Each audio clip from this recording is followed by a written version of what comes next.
Tell me where is Gandalf, for I much desire to speak with you. Tell me where is Gandalf, for I much desire to speak with you. A Balrog of Morgoth. What do you say? A Balrog of Morgoth. What do you say? They're taking the hobbits to Isengard. Stupid factoid. They're taking the hobbits to Isengard. Stupid factoid. They're taking the hobbits to Isengard. They're taking the hobbits to Isengard. They're taking the hobbits to Isengard. Stupid factoid. Leave now and never come back.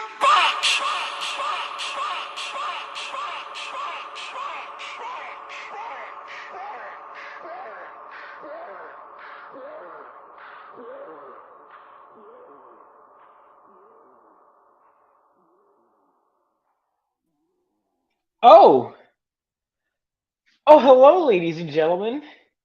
It's me. How you guys doing? So, hit like, you pieces of excrement. Yeah, exactly. Those are his words, not mine. But words to live by in a way. You're not pieces of excrement. However, if you'd be so kind as to leave a like, that'd be fantastic. Um, I thought I'd hit you guys a little video presentation. Maybe I should have done something more Christmassy. I could have definitely done that, but I didn't. But you know what? Maybe I should. Maybe I should. Let me see. What do I got here? What's in Vaughn Coleman's arsenal? Do I have anything funny that's Christmassy or anything? Hmm. Hmm. Hmm. Nobody gives a shit about your words, Vaughn. Mine, on the other hand, this is false.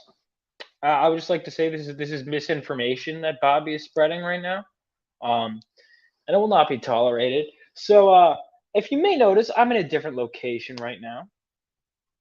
Um, so I'm in Florida. I just got here, and here for Christmas, and we're gonna see how long else. Bro, give me tips how to start YouTube. I want to, but I don't know where to start. All right, I'm gonna be honest. So I should have been more consistent. This is the advice I'm gonna give you, advice that I should have taken earlier. Chase that passion. I know it sounds corny, but just hear me out. Just I used to, because if you look at my channel, some of my most popular videos I made years ago, and you can go back and, well, this one that made like 42K views. In fact, maybe I could even EFAP myself. Um, but basically, it's not a good video at all. But the thing is, I remember I used to, when I would start out, I would just, every time if I watched something or felt passionate about something, I just go and I'd make a video on it. It doesn't matter, if it wasn't the best. Um, I would just keep at it. I would just keep at it, keep making stuff, and uh, I spread a lot of things on, but I speak no lies, lol. I don't know. Anyway, I would just say keep at it. Really chase your passion. Like, what are you passionate about? Like, find something that gets you excited to just start talking. And streaming is a good thing, but if you like videos, I would say start with videos, and then if you want to stream more, because people aren't gonna like, the hell's on my lip? Yeah, like bit it or something. People won't necessarily tune into you right away. Same goes for videos, but they'll people, I think they'll show an interest. I have one random video with 800 views. I will check it out. But yeah, like whatever you're passionate about, I'd say go for it. Anyway, we got a guest here. Do I have an intro? Do you have an intro? I made a shit ton of them on my PC. They're incredible. And I'm gonna make more. I don't think I have them on my Mac right now. You know what? We're gonna just have to. I'm sorry, we don't have an intro for you right now. Please welcome everybody. Brian Blevins, how you doing, man? What up? What's happening? How's it going? Dude, I didn't know you made an intro for me. I didn't. That's my problem. I have placeholder intros, and then I was gonna make an video one for you. I was gonna actually message you about that, like if there's any video clips or anything I should pull from. I was gonna start making them for you, What's up, Bobby? Yeah, Bobby, because you're always here. Bobby, I made one for one of my friends just because he's someone who I've known forever, and I had a bunch of stupid pictures of him, and I was like, oh, I already have enough material to work with, so that was an easy one. But Nice. yeah, I plan on making one for you. I should probably make for myself. Mega Man MG says hail. All right, What up, let's big take a look man? at Black Buddha. Is that Black Buddha? We're gonna go. How do I see? This is what's bizarre, right? I can't. It gives me the option to block someone or report someone, but what about like just checking out their channel? Like I don't want to report you guys. Like as hard as it is to believe. Are you going to YouTube? Was that chat in Yeah, YouTube? YouTube. Yeah, All right, this thing. Yeah. so yeah, let's your where's your YouTube channel? Where is your YouTube channel at, Vaughn? Oh, it's just Vaughn Coleman. That's my name. Yeah, but Vaughn Coleman. the link you gave was Pop What XP. You didn't leave one for you. The do you mean? link on your Facebook page is YouTube Pop XP. Oh, because yeah, I guess I just forgot because I thought all right, let me add it then to my Yeah, Facebook. so when you do that, I'll show you how to go through and pull the guy up so you can see his page. Okay. It's Hold pretty on. simple. Yeah, just send me a text message with your channel, or not a text message, but Oh, Facebook Facebook. page. Yeah, Yeah, no, I know how to add it to my you don't hold have on, to let me add go it. to You just click on their name. Oh, okay, yeah. No, but I mean put it in my description, I should in general. Um yeah, because I just kind of copy and paste what I normally put in my YouTube. Honestly, the fact that I'm like I have this many, even like four might not seem like a lot, but seriously, the fact that like even that many of you guys are just interested in the shit I have to say. All right, the most incompetent executive producer intern in the biz. Well, thank you, man. I I try. I try. You know, at least I won a superlative, which is more than I could say about high school. If you click directly on their name, it goes to the channel. He doesn't. Uh, Yeah, he doesn't have a deal, man. Yeah, he doesn't have yeah. one. But see, I'm clicking directly on like Bobby's name, and it's not going to his channel or Mega Man's Weird. or God, thanks, Obama. yep, must be it. So let's see. I'm thinking I have some indie. It's weird. I had like a stack of indie books I was planning on reviewing, and then I didn't get to them. Like I do, but I did end up bringing Inglorious Rex. But there was like one that so I'm gonna review that here. But there was a stack that were like single issues that I wanted to review, but I was like I can't bring this on the plane. So I'll get to that eventually. But I do want to see. There's so many things I wanted to bring. I'm not sure how long I'm gonna be in Florida is the thing, and I'm not just gonna lug around these big omnibuses, especially on a plane. You know, if I don't have to. I think I'm gonna go back to reading some Claremont, or technically like Claremont era, but I think that I was in the middle of, or kind of in the beginning of a story that kind of has a break in the middle with books in between, but it's a story by Archie Goodwin with John Bernard. It's a Wolverine story. But the thing is, there's a lot of X-Men issues and whatever. But did you break into an empty house for this? No, I didn't. I'm in Florida right now. If you want the link, Buzz, I just sent it your way. No, but yeah, I see that's where I'm at. I want to say I think it's pretty messed up that you had to pack all your clothes in that beat up raggy cardboard box there behind you. I think that's pretty messed Oh, up. that's not. What the heck? I don't even know what this is. Should have got you like some luggage bags or something. You know what I'm saying? Instead of just Yeah. how come you've never taken that Santa hat off since last time I saw you? I haven't? Did you really just ask me if you haven't taken that Santa hat off? No, I meant like on video. Obviously, I have, but I mean like on video. I'm wondering. I don't know that you have. I thought it fell off at one point. I just didn't bother to put it back on. Yeah, Buzz. I'll send. Here, I'll send Buzz if you're interested. I'll just send it to you. Here you go. Brother, Buzz welcome. is the Swing by if you best. want. Yeah, man. Where the Why's hell? Bobby not coming in, dude? Bobby is gonna come in later. Elf on the Shelf learning to live stream. I see. Yeah, trying to make some problems. Yeah, I don't have a desk here right now, so I'm just kind of like sitting on my bed, and then I put my nightstand. I angled it and put my laptop on it. So this is a So what hotel are you staying at? I'm not staying in a hotel, so my mom has a condo out here. Does she know that you're staying there? Yes, we travel together. Really? Yeah, I just broke in. Actually, I smashed in through the window. I don't see her. I don't see her on the video. That's all I'm saying. Yeah, I'm not saying no, you're she's lying. not. I'm not saying you're lying, but I'm not saying you're lying. You know what I'm saying? Yeah, I understand. There's room for audience interpretation. In other words. Yeah.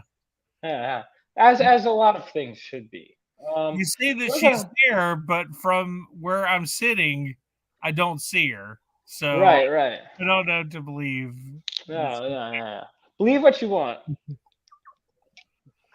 Believe what you want. So, what did I swear I had a video. I thought I wanted to, but I'm trying to remember. Oh, Because it's really weird how inconsistent YouTube often is with like watching stuff. You know what I mean? I don't think I've ever had an issue yet, but I also haven't tested the limits. And I'll be honest, I don't think I want to. yeah. You definitely don't want to get beat down from for being able to stream over a Right, exactly. mistake. Right, exactly. Especially when it's only like if it's ever like a 2 minute vid. What I don't understand is like apparently, and I'm not sure if this is true, but I had heard that they were like striking people over watching the Indiana Jones trailer, which is bizarre because it's like trailers are like advertising. Like you would think they'd want like everyone to be watching that. Yeah, I don't understand how they're even doing this stuff. Like, I think there should just be a term that if you're going to post something, you know what I'm saying? If you're going to post something to the channel, like you give the okay for it to be looked at and viewed, and reviewed or whatever. Well, I do. I mean, everything generally speaking is reviewed. I know for a stream because it's different. Because like when I'm uploading YouTube video, there was like this whole process where it goes through, and it's like for example, my Game Awards one when I did the best bits, it was like yes, this has copyrighted content, but it's fine. Essentially, is like the copyright holder was cool with it.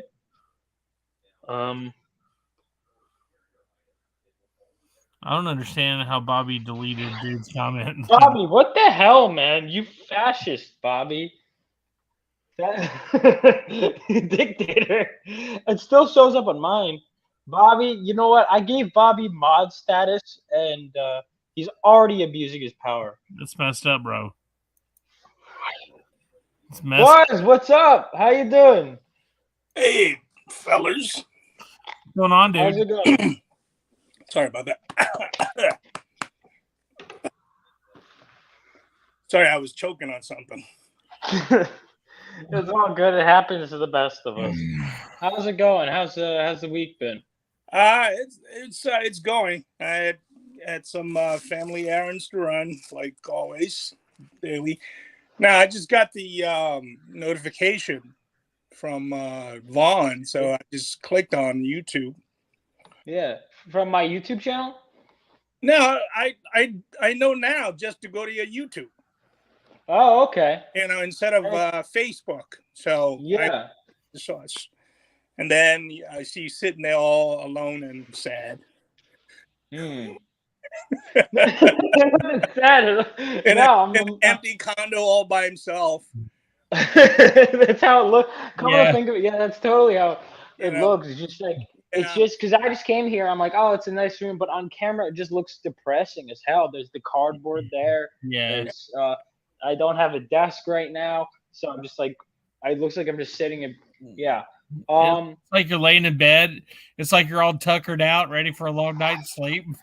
And I'm like, shit, guys, help me out. I don't want to be. It's freaking 9 o'clock. Wait, Vaughn, how old are you? Vaughn's all 23. tuckered out. 23, yeah. You're 23. You have a condo to yourself and fucking. No, I don't. It's not and mine. just live streaming, talking to a bunch of old fucks. Where the bitches and the booze at, man? Yeah, why is there no party happening? And why did me and Buzz not get invited? Exactly. Well, all right. So that's a few questions. One, I playing over here. My mom and sister, and I'm not saying. Look, in the future we'll see, but right now, I was honestly about to go to sleep.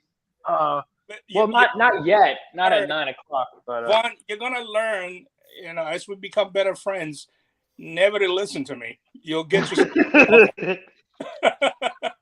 And I think we were going to talk. I think one of the big plans for tonight is we were going to talk about one of the greatest Christmas cartoons that never happened, and that's Kiss Save Santa. Kiss? Kiss Save Santa. Oh, it's from Family Guy. It's one of the greatest cartoons, the Christmas cartoons that never happened. Like the band? Yeah. No. Yeah. Yes, the band. What are you talking about? The band. All right. I was just making sure. The band? Okay. I think he's talking about the band, Buzz. I think he's talking about the band. You know, the best thing that ever happened to Kiss was their manager said, "Put some makeup on you guys. Come on, you bunch of ugly fucks." It's true. None of those guys should ever be seen without the clown makeup. I swear to God. They look like hobos, crackheads, a taxi driver, and a bum. Holy shit. God, I tell you what, man. Like, no joke. Without makeup. No joke. Ace Frehley is absolutely hideous, dude. He looks like are you familiar with Funko Pops? Yeah. Like they have these Funko Pops called soda Funko Pops. Yeah. And so they come in like a soda can, and you pop them open, you pull the guy out. The way that their face and jawline is like, accentuated, is exactly what Ace Frehley's face looks like. And like if they did a Kiss Ace Frehley Funko Pop soda pop, like it would be realistic. the guy chin. Yeah, he's got these. I don't know, man. It's just, it's horrible. But so no joke, Kiss.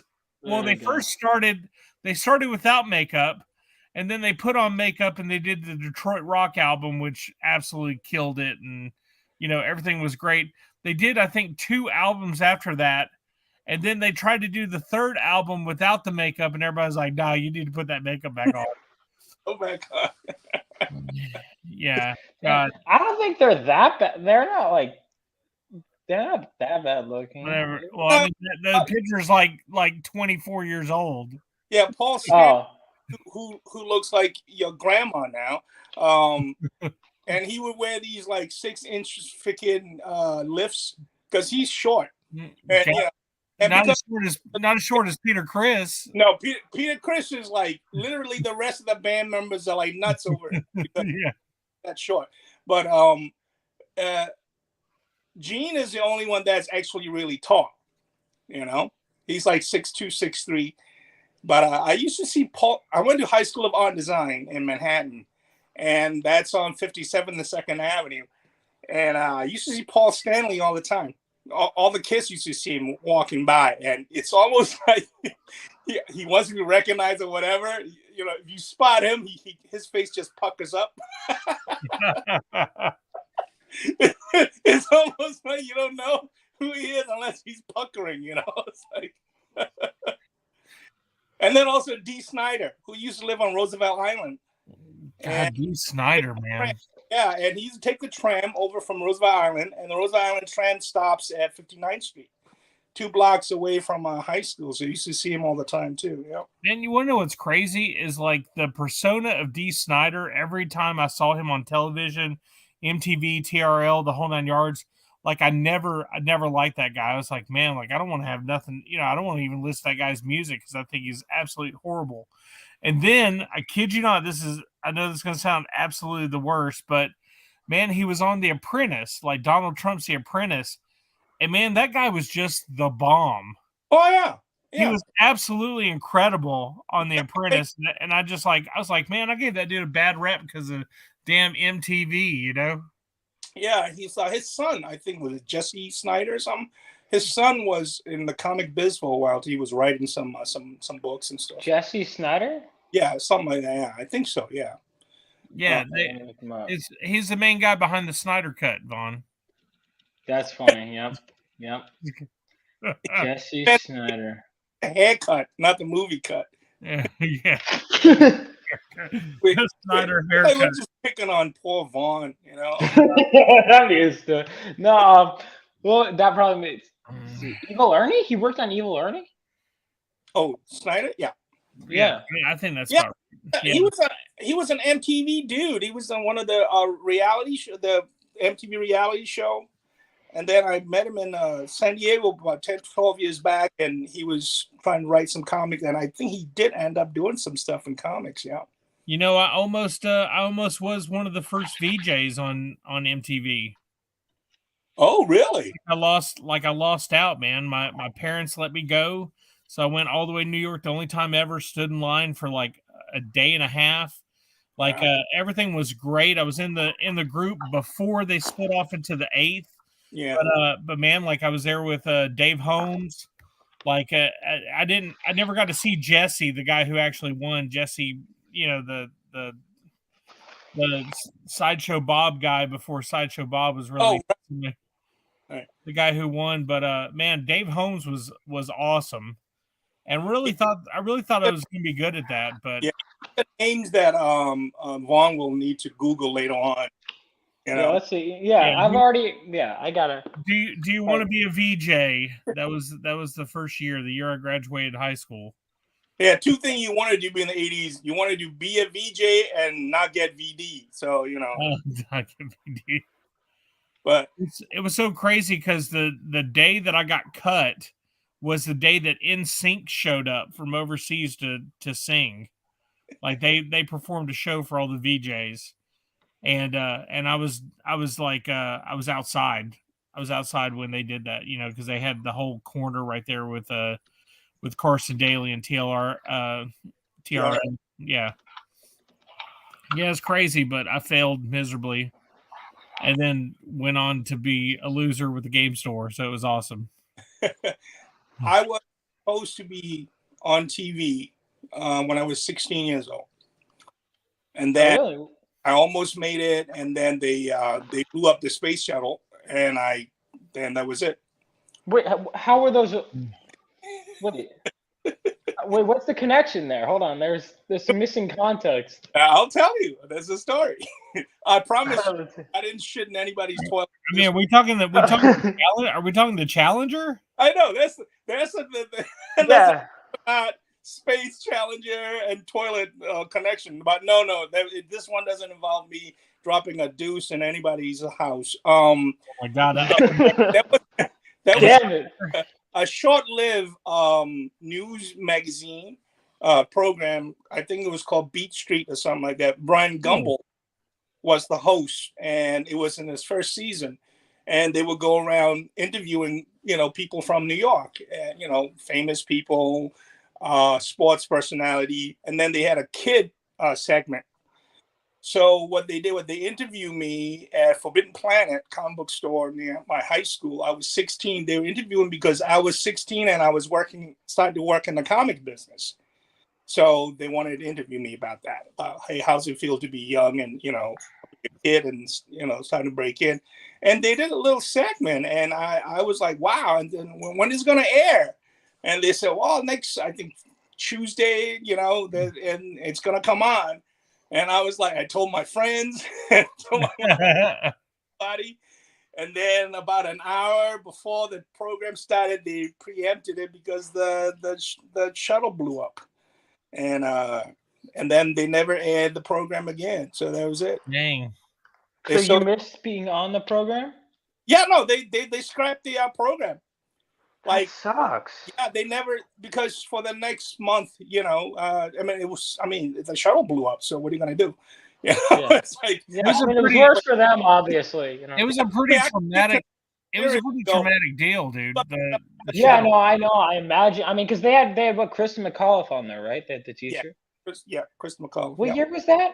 That was 86. Yeah. Jesus. Yeah. That, I mean, that was just that. Like, just even learning about that. I mean, we learned about that in school, obviously. But then I learned more after. It's like, yeah, but it's insane, dude. I think it's a little different though, because like nowadays kids, I mean, really, like people don't, they say that this is just a cop out, but I mean it is a reality. Like children today are absolutely desensitized to violence and death. I mean, it's just a fact. Like they're just absolutely desensitized to any traumatic events like that. It's like kids just can't really become invested in things. But back then there was no internet. Like it was literally like if you wanted to run away and nobody knew you, like you could move to the next town over and start a whole brand new family and no one would know who you were. But I mean, like you're looking at this was like school, required watching. Like all these schools from around the United States, probably around the world, were watching this shuttle take off. It was a live. It was a huge deal. And also the passenger, like you said, Chris McAuliffe.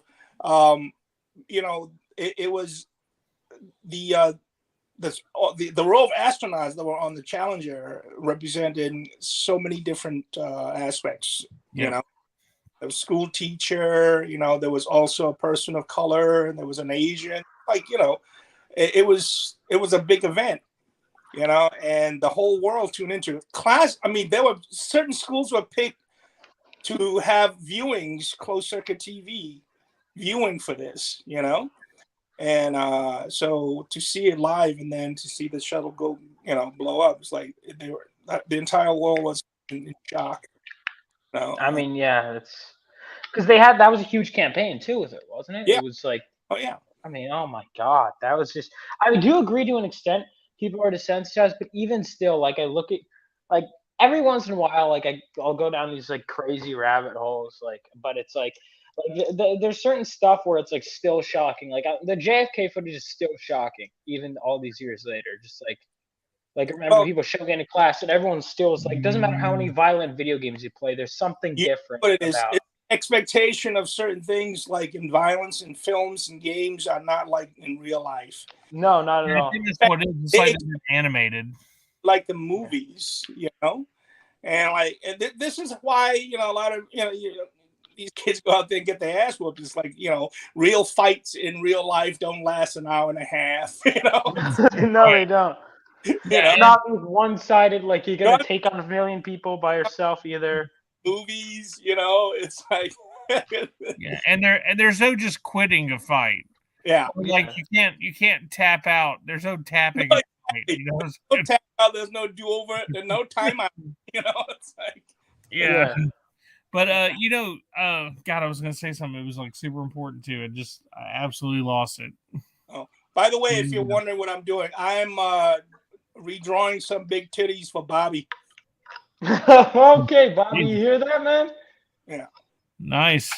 No, Bobby bought a commission during one of my live stream last week, and the Raven one.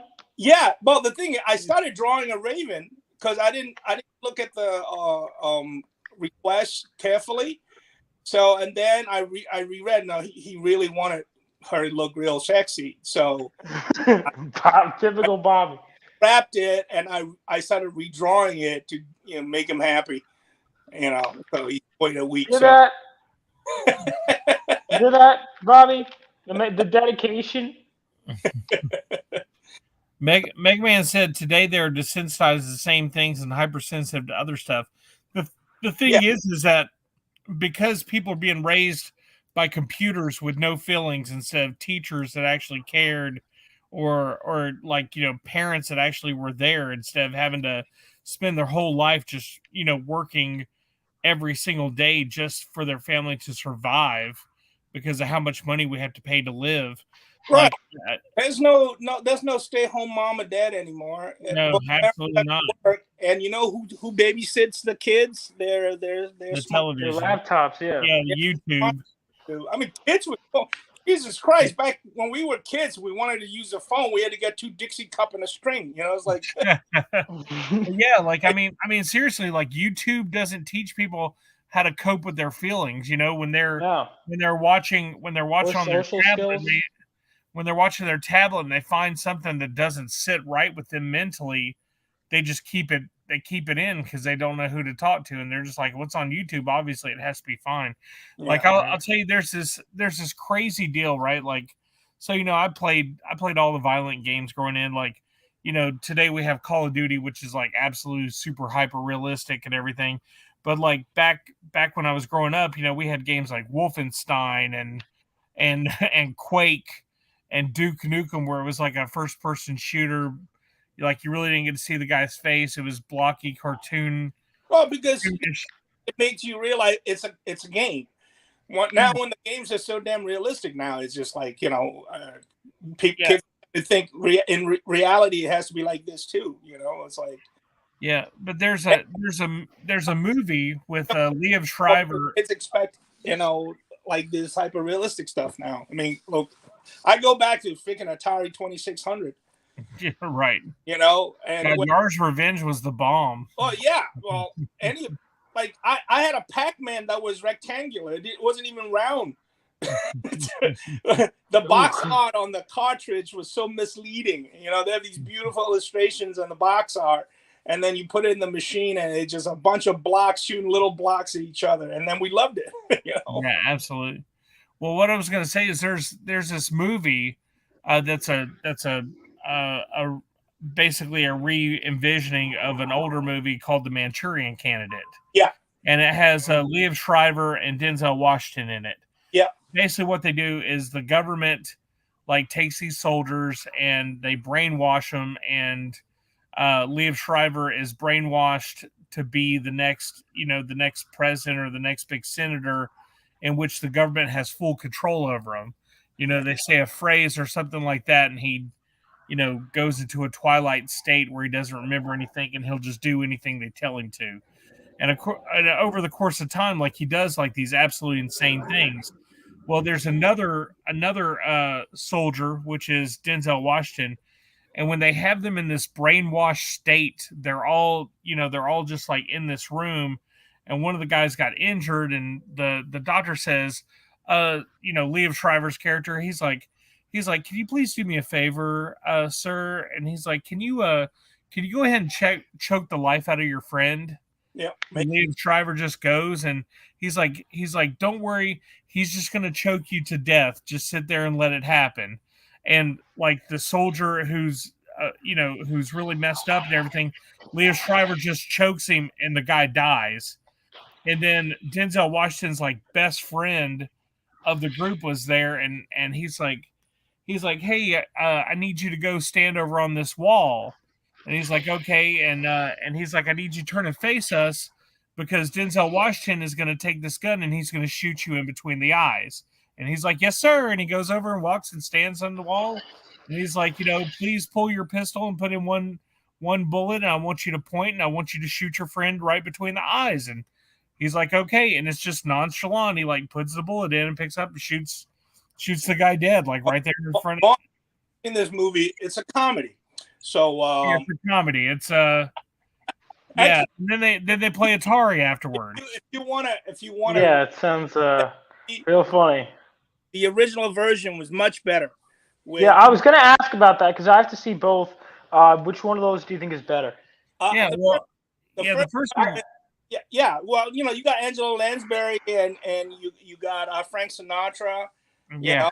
And it's John Frankenheimer directing it, and you got Henry Silvers in it. I mean, it's the movie was made around the time of Korean War, right?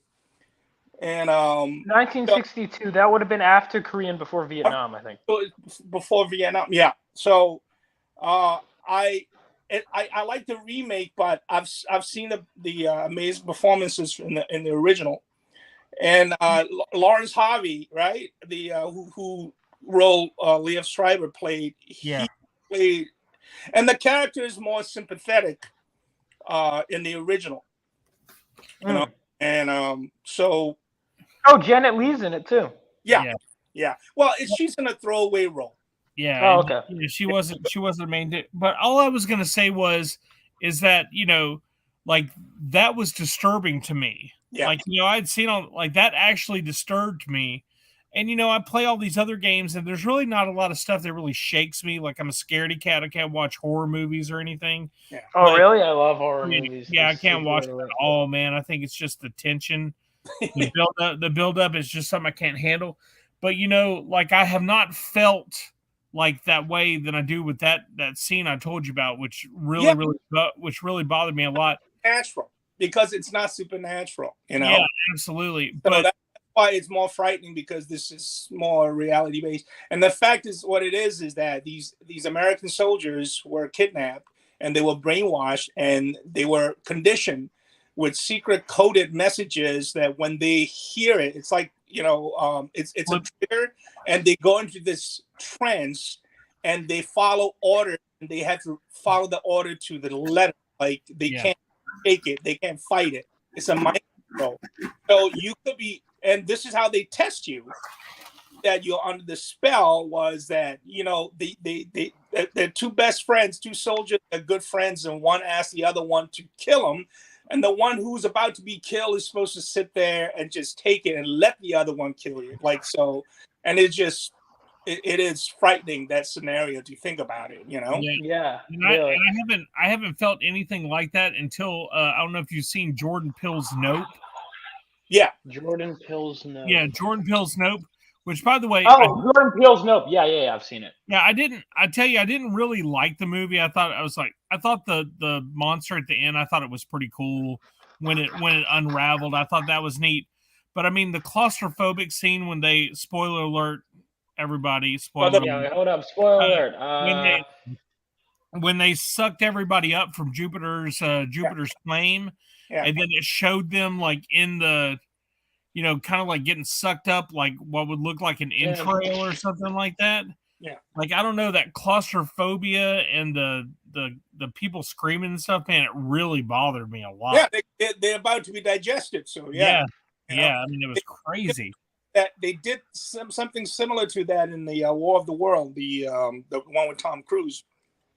Yeah, when they're in the basket. Yeah, but you know what it is? Like, supernatural things don't frighten me. So I can watch horror films. It's when they have situation based in reality and put people into certain situation where like the claustrophobia or the mind control and having like someone that's close to you commit murder, that is more affecting than a demon, a monster, or somebody's head spinning, and that's laughable to me. I mean, I can watch horror films, but suspense thrillers, I find myself more. Yeah, I can see that.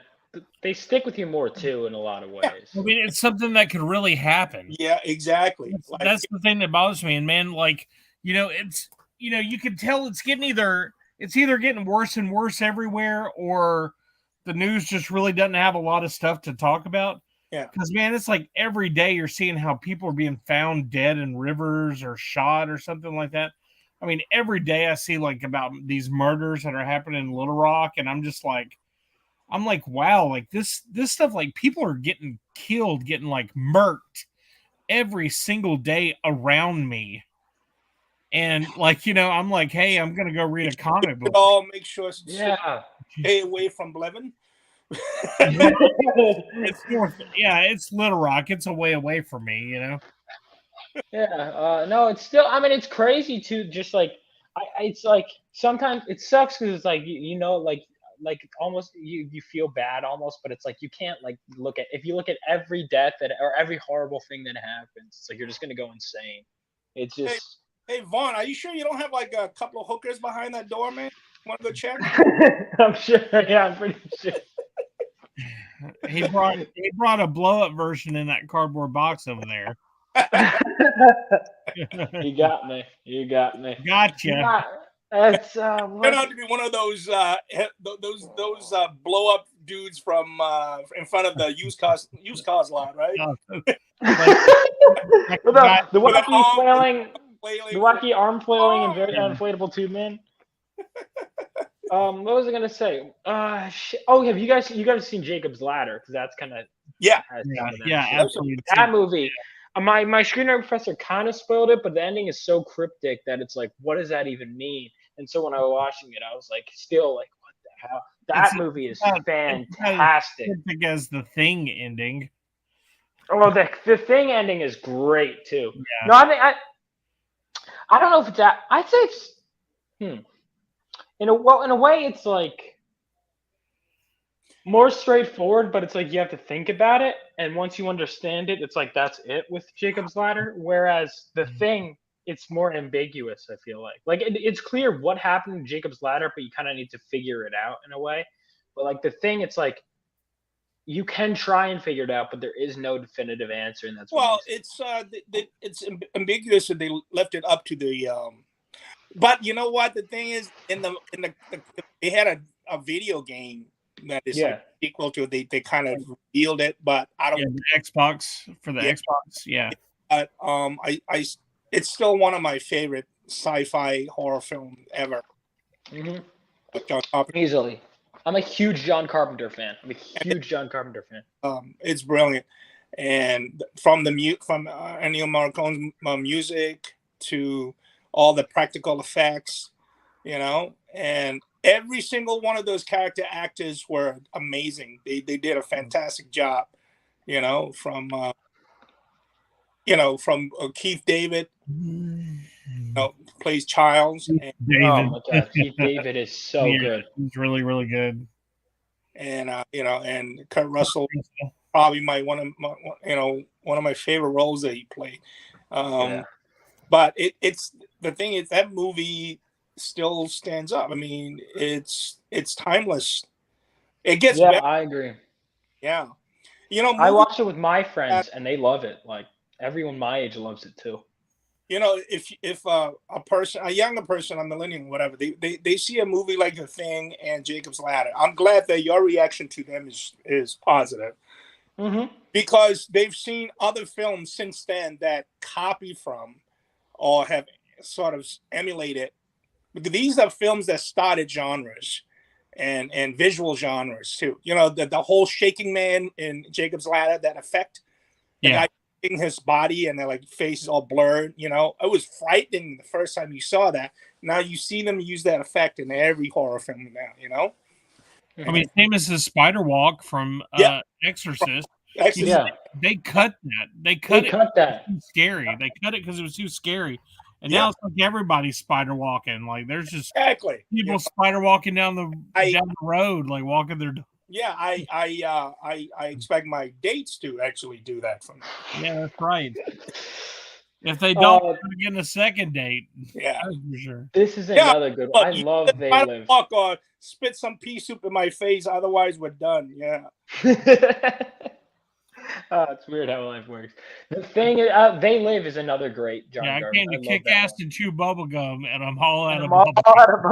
That line. I mean, that whole movie is so. There is that one fight that goes, but I think I realized recently that's kind of the point. But there's that one fight that goes on for like 6 minutes. God, the one in the in the alleyway. Both of them are fucked up. They literally fight themselves until they couldn't anymore, And then he finally just forces him to put on the glasses. Did you like They Live, Vaughn? I love They Live. So the main guy is Roddy Piper. He was a wrestler. He's a wrestler, right? Yeah. So if you really like him, you absolutely need to watch Hell Comes to Frogtown. Hell Comes to Frogtown. Yeah, if you haven't seen it, it's another movie that he did. It was pretty awesome. What's up, Bobby? He's calling us from the movie theater. He's watching the Peppa Pig movie. Is that? A 4-year-old just told him turn it. Comes to Frogtown. I can't believe I've never heard of this. This looks amazing. Hell comes to Frogtown. Is he in a theater? Really? No, it looked like he was Oh, driving. I don't know what the Bobby's I mean, what kind of broadcasting. theater? The one you got to put a quarter in the machine so that it's. Yeah. Yeah. Bobby's broadcasting from like the Shadow Realm. Where is Yeah, he was at the Cinemaplex watching the 2018 version of the Trans-Siberian Orchestra on 118-inch screen. Can you They guys made hear a me? Frogtown 2 as well. Yeah, I can hear you. Oh, all right. Yeah, no, I'm driving. Oh. Sorry about that. I I just got off. So I couldn't miss being without Vaughn for a second. So Wait, you got yeah, of course. got off in your car while you're driving, man. Jesus. That's That's pretty. yeah. I think that's what they call in the business. That's what they call oversharing. yeah. No, I'm skilled. I'm skilled like that. There's an ancient. Being Greek, there's an ancient martial art that Alexander the Great would teach his men, and yes, it's jerking off in the car. That's Yeah, you're like the speed limit was 55, but I was going 69. Make the Asian face when you are, when the moment arrives. You know what I'm talking about, right? Everybody's Yeah, I was waiting. I thought Bobby was going to say something, but he didn't. No, I'm listening. I'm absorbing all this. Yeah, no, I can't drive. I get pulled over for DWO, driving while Oriental. Oh, you no. I can touch my nose all day, man. From being an Asian, so That's funny. If I'm in your car, you get pulled over for DWO, driving with an Oriental. That's even I saw this guy, Matt, and Matt, by the way, Mega Man MG, you're welcome to come in. I'll send you the link, no problem. He said, yo, I just saw TSO the other day. Yeah, Trans-Siberian Orchestra, dude. Trans-Siberian. Oh, okay. Oh, I thought you meant like the chicken dish. Yeah. Yeah, you were talking about General's dish. General So. I was like, okay. I saw the General So. How was his chicken? It was all right. Dude, Trans-Siberian. Nice guy. He cool guy. You know what General So said, right? He goes, I killed 10,000 Huns. I've conquered 300 realms. I've fathered 600 warriors. You make one fucking chicken dish. It's only one. And it better be a damn good dish, I never have. I don't think I've ever. And I normally just go with the chicken and broccoli and blame. Nah, it's easy. You know what General Tso chicken tastes like? You get some fried chicken, get a bottle of honey, and some and a red pepper. That's it. That's it. All right. I can't handle. I'm extremely white. I can't handle my spices at all. Like at all. I'm really bad with it. You need to start building up your tolerance. Well, the thing is, I can't even blame it on that because, like, my friends would when we go to Buffalo Wild Wings and they'd see me get like some of them on mild sauce and be like, "Dude, you're a pussy! Like, come on." So, what's the spiciest you can handle? Well, I conceivably can. There's a difference between can and willing to. You know what I mean? Like you know what? I'll have to try. I think for you, that would be a good stream. I feel like seeing how high up I can go. Destined to result in disaster. I don't know if a lot of people would tune in just to watch you do that, though. I would. I'll tune in. I think you underestimate how many people. All need to do it. We would all need to do it together. Like we would need to order the Hot Ones kit from. Is there a Hot Ones kit? Yeah, there's a hot. What are you talking about? Is there a Hot One? You think they do that and they don't sell any merchandise? Oh, yeah. They gotta make money, man. You know. Oh shit! Well, I've never watched their show that much. No, it's fun. It's fun because some of the celebrities, they just break character. You know, they go on there acting like, hey, I'm this, I'm that, and about 3 wings into it, like they drop the pretense. Yeah, it's so good. wrong. Yeah, they try to act baller. Like, believe it or not, the Key and Peele one is one of the best ones. Oh my God, yes. Key Oh, and Peele Key, Those guys are so he funny. was like fucking. He was like cursing up a storm, running around. He got up and started running around and shit. That was fun. So was fucking that British dude. That British dude, yeah, that one guy. That British guy that did that thing that one time. Yeah, that guy who cooks. Yeah. Oh, Gordon Ramsay. Gordon Ramsay. Man, he couldn't handle it. That Man, motherfucker. Really? Yeah. I think he was trying to be All funny. that shit he talks and he I can't think- even handle it? He ate it and all, but like he was freaking like bringing out some concoction of his own, trying to like, get rid of the spiciness, and he was cursing up a storm, but he ate the whole thing, Yeah, like I think, man, I think a lot of that was for play, and it was actually like, I mean, it was way too overboard. Like, I think he thought he was trying to be funny, but yeah. But man, it definitely wasn't as funny as he was trying to make it out to be. That's what he realizes. Like, holy shit, I can't stage this because it's burning my fucking mouth. And what I want to see is the day after hot ones. When all of them are like sitting like 1 foot off the toilet seat the next morning. So we have this barbecue place, one exit up for me, called the Mean Pig, right? And they have like, the man versus food, where you go do all these food challenges across the U.S. Yeah. Well, they have a food challenge called the Mean Pig Challenge, right? So it's a 1 pound like pulled pork sandwich with Mean Pig sauce on it, which is their hottest ultra hot sauce, right? And you have to sign a waiver and everything before you get it, and they give you gloves because you're not supposed to touch it and everything. And if you can eat the whole sandwich, and it's just like I said, it's a 1 pound sandwich. If you can eat the whole sandwich, then you get a T-shirt, and the sandwich is free. And how big is this sandwich? Dude, like it's like a jumbo. Like, imagine a regular burger. It's like a jumbo size burger size. All right, what's this place called again? It's called the Mean Pig in Cabot, Arkansas.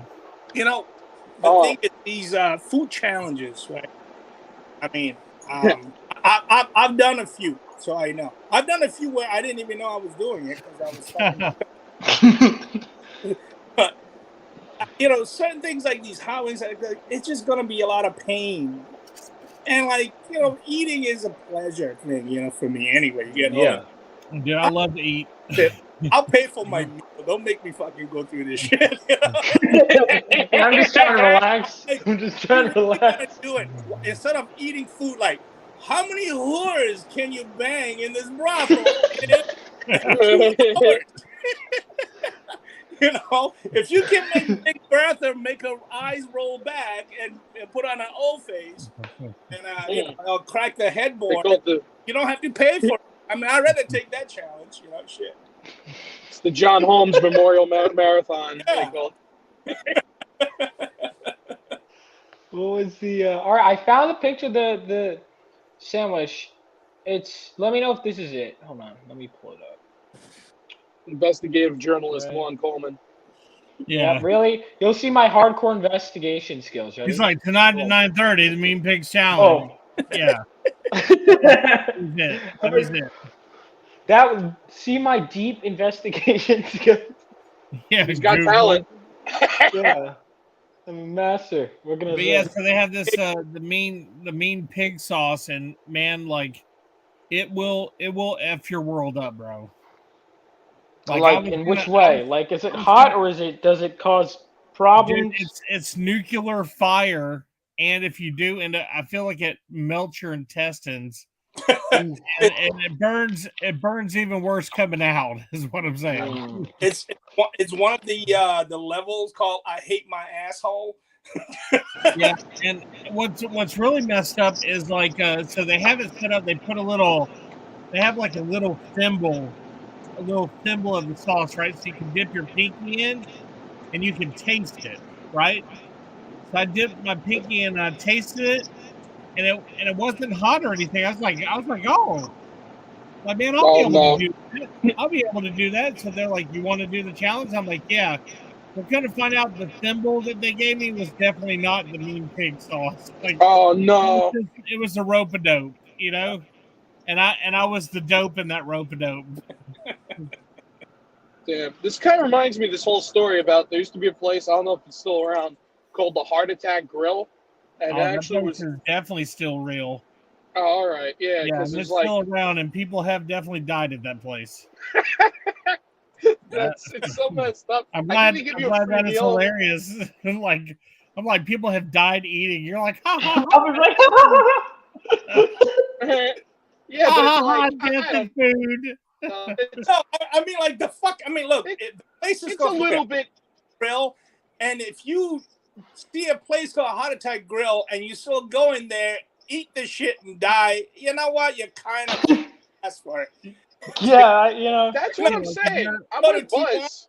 and you go to a place called STDville, and then you complain that you came home with crotch crickets. You know, it's like, come on. Said, It's like that movie. It's like that movie Everest. It's like the movie Everest. You see all these people dying because they Yeah. decided to climb this, like, you know.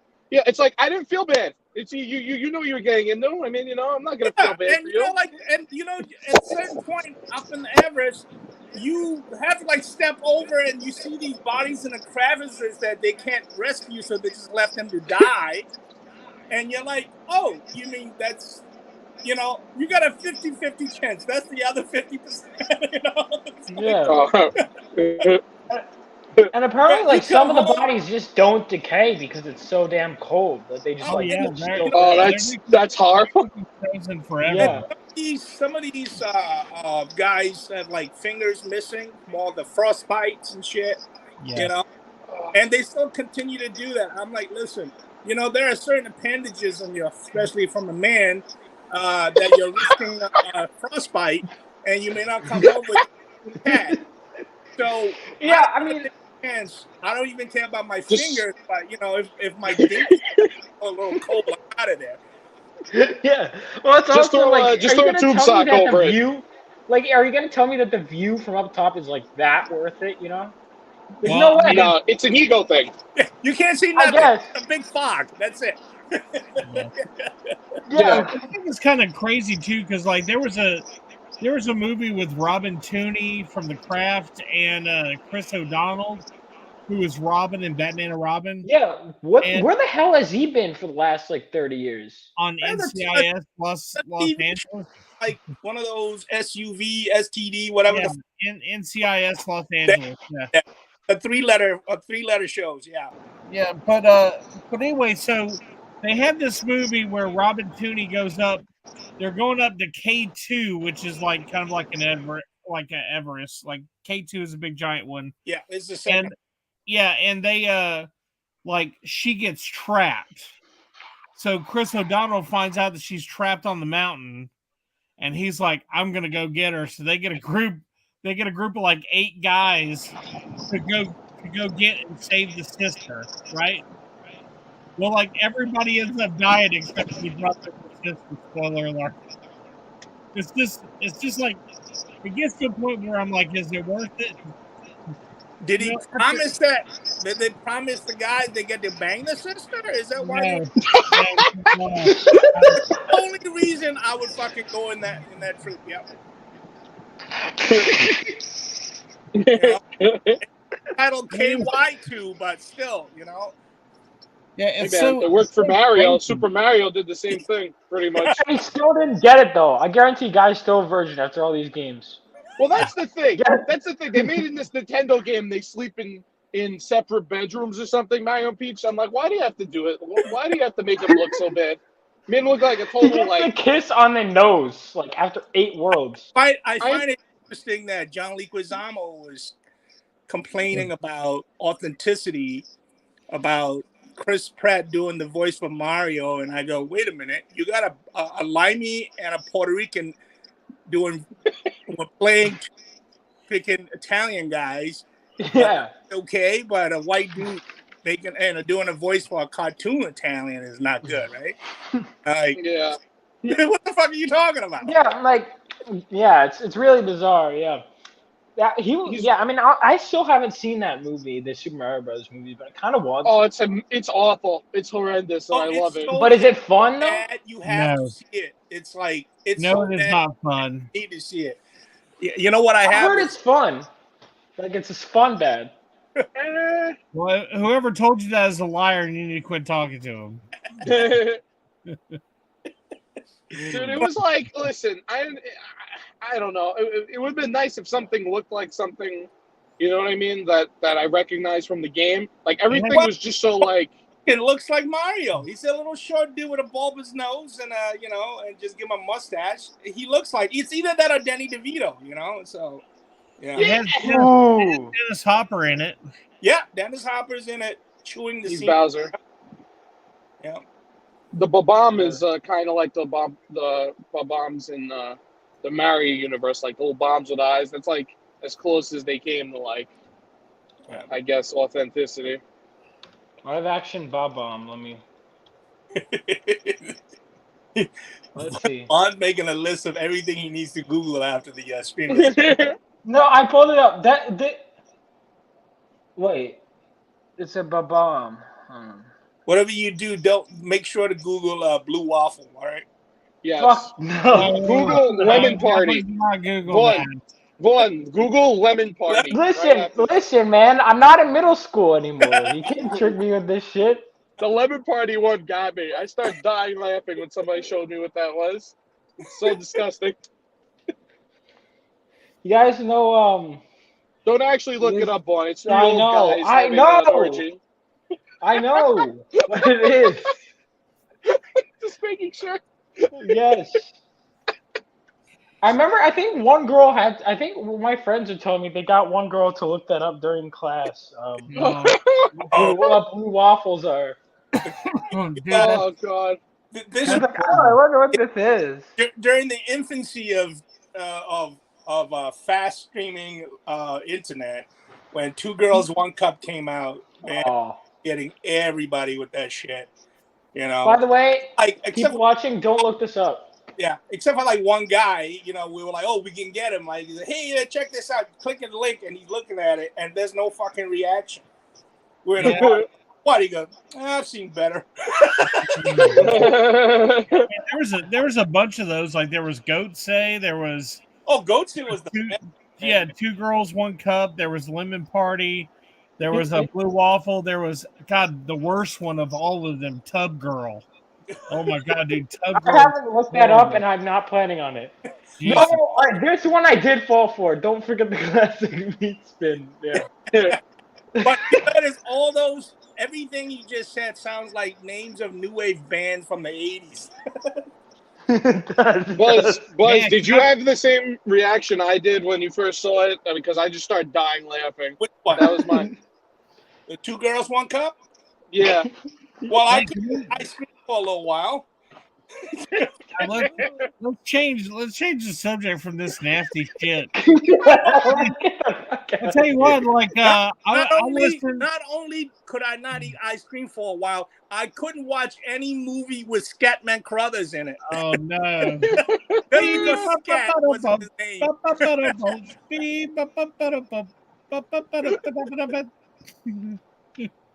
Man, but yeah. yeah, like I listened to I just went back and started listening to some old music that I hadn't heard in a while, and I listened to Space Hog. I hadn't heard Space Hog in a while. Like I kind of got triggered to watch it from seeing the new Guardians of the Galaxy trailer. So I still haven't seen that actually. It looks good. yeah, it does. I don't think we won't get in trouble if we watch that on stream. Yeah. Just don't play South Park. Yeah. South Park gets people in trouble apparently, man. Well, apart from the creators, You got him in trouble, Vaughn. You got him in trouble. Yeah, it's true. No, I'm saying What was South worse? Park. What was No. worse? Vaughn getting the stream taken down because of South Park, or show? No. Get the fuck out of here. No way. Hold on. We're gonna go. Yeah, can we watch this? I'm gonna say you can. I'm gonna say you cannot watch it, but I mean you can watch it. Is what I'm saying. You can watch it, but I mean I think there may be repercussions for your actions. Yeah, that's a fair assessment. What But do you mean by I that? don't think you'll get a copyright strike. I think that they'll probably just try to take whatever. Like you won't be able to monetize this. Well, I'm not making it. I have 5 viewers right now, man. I'm not. Yeah. And we're Four four of of them them. are us. Four of them is us. Um. Yeah. All right. I'll just watch it on my own. Fuck it. Mega Man God, MG just pause it every few seconds. No, because that defeats the point of the you because sound they you sound so defeated, Vaughn. You're like, I guess I'll watch it on my own. Oh, what's it? It's Stravgo came on and said, "Don't forget the classic meat spin." Yeah, that too. that's what I was saying. Oh God. Yeah. Who's Travgo? I don't know. That Travgo seems new, and that's a hell of an entrance. That's his first. The internet was obviously a mistake. Yeah. It brought the whole world together, man. Hey, what do you think about Elon Musk stepping down as Twitter CEO? Who's in his place? You know, I think Jack Dorsey's coming back. Who? Twat too much anyway. And Jack Dorsey. I don't.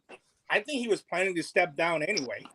Yeah, I don't think he was going to stay on forever. No, he still owns it. That's the thing. People are so stupid. They're like, playing into his fucking games. Like, it's just so that like he bought it. He's just look, not CEO. there's He's like still the 5 owner. or 6 celebrities that will do anything to make sure that their names are on everybody's lips every day, in the headlines, and they'll do anything for it, and somebody overdid it, which is Kanye, and now he can't say anything for a while.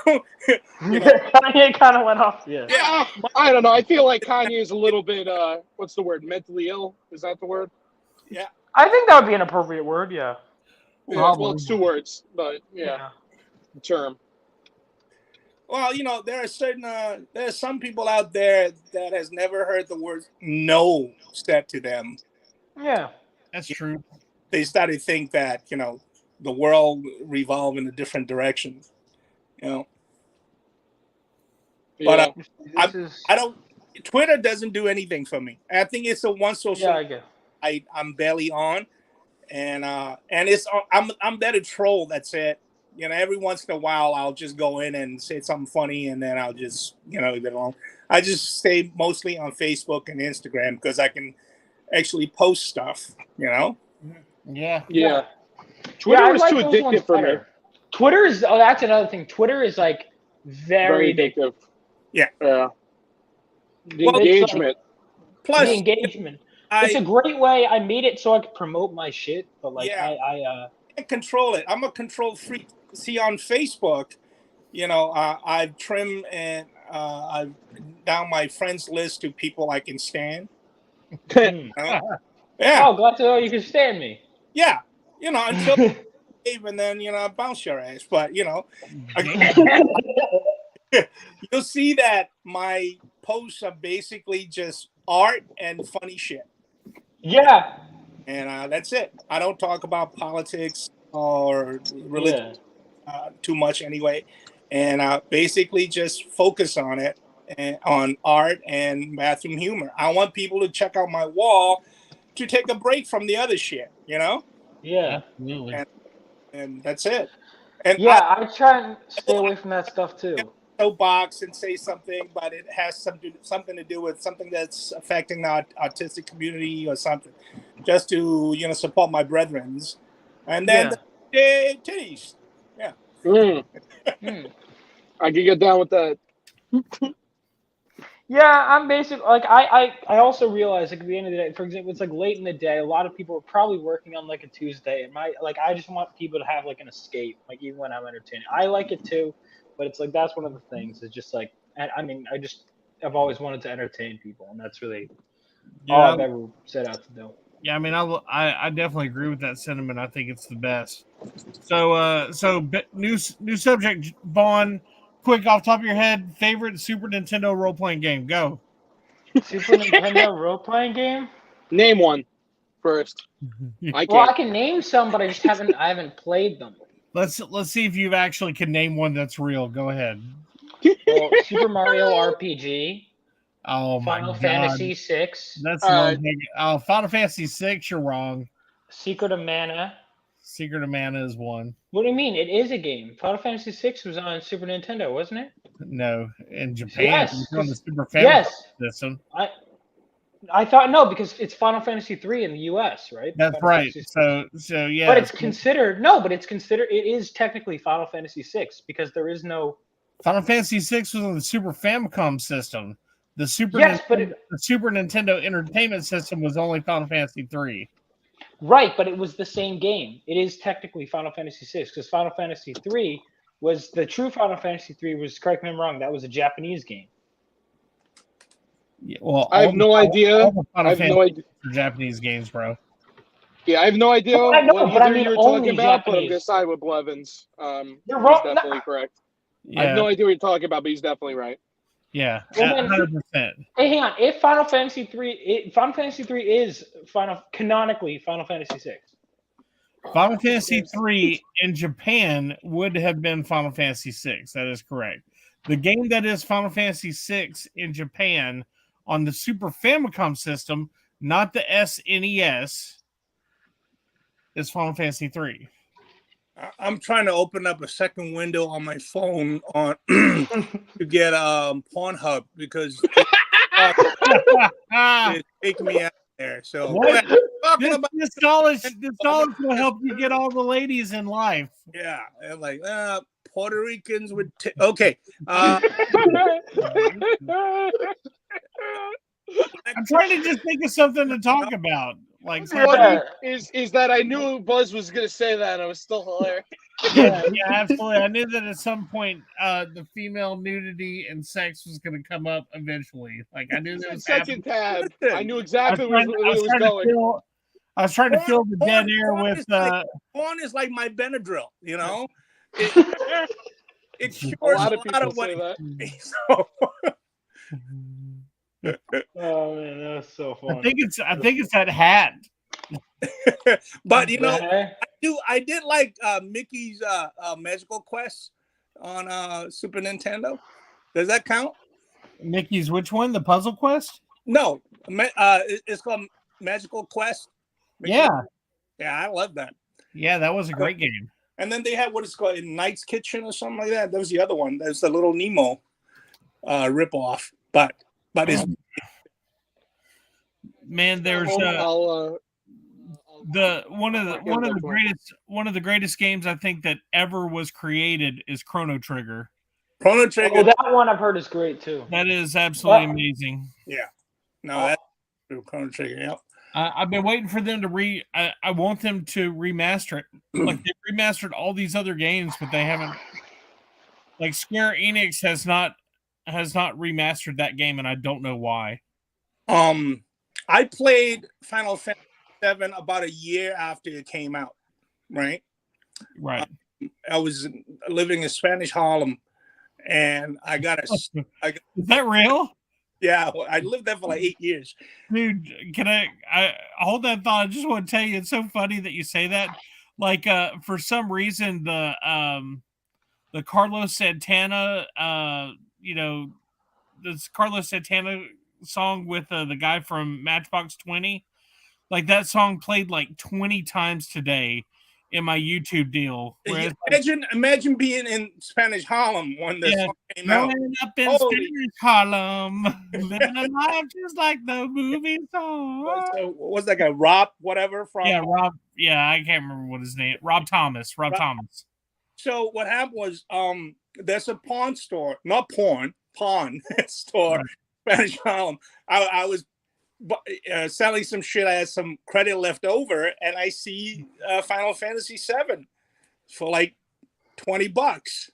Wow, that's I never played this game, so okay. And it didn't. It just had the shell and the discs, It didn't have the guide, no map, nothing.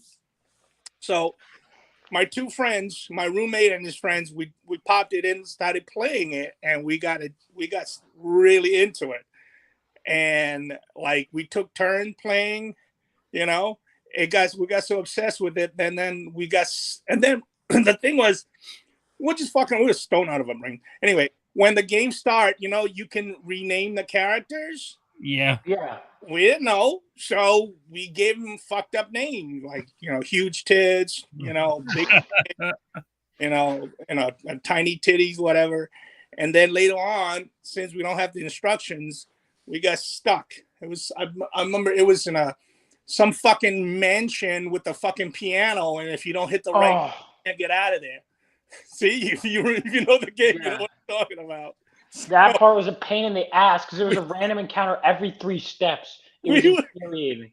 For like 3 days trying to get out of there and couldn't. So finally, my friend said, "Hey, don't you have a friend that owns a comic book store and a video game store in Brooklyn?" I said, "Yeah, Bulletproof." Say, you think they have the instruction manual of the book, like strategy guy? I go, "Yeah, let me call." So I called up my friend Hank, and I said, "Hey, Hank, I'm playing Final Fantasy VII." He goes, "You're playing it now? Game been out for like a year." I go, "Yeah." We're stuck and at a part in this game. I was wondering if you can help me out. He goes, "Well, I let my brother-in-law handle it. He takes care of the game department." Picks up the phone. "What's going on?" I said, "Well, Fly Thethar's big dick and tiny titties are stuck in this house." He goes, "What the fuck game are you playing?" What do you mean? What game? It's Final Fantasy VII. He goes, "I'm not familiar with these characters." "Well, I don't know. The kid with the freaking blonde spiky hair. That's Cloud. Whatever." "Well, what did you name him?" "Big Dick." "All right." So I had the guy read me the manual over the phone how to get out of the freaking goddamn mansion with the damn piano. Yeah, and then I spent like the next 2 weeks freaking racing chocobos trying to beat that. Oh, that part was so. My God. To try to get the black chocobo so you could go get Knights of the Round. Up the last second and beat you. So, Yeah. See, I can never figure out the chocobos things. If I'm gonna definitely replay through that game and do the Knights of the Round thing. Dude, that is one of my favorite games ever. And I played. If you think you played it late, a year later, I played it. God, I played it like maybe 2 years ago. Wow. Yeah, well, I bought it when it came out, and I remember reading the back of it because the back of it has like the most amazing line ever, and it says quite possibly the greatest game ever made. Yeah, still holds up. Still holds up, dude. Still holds up, yeah.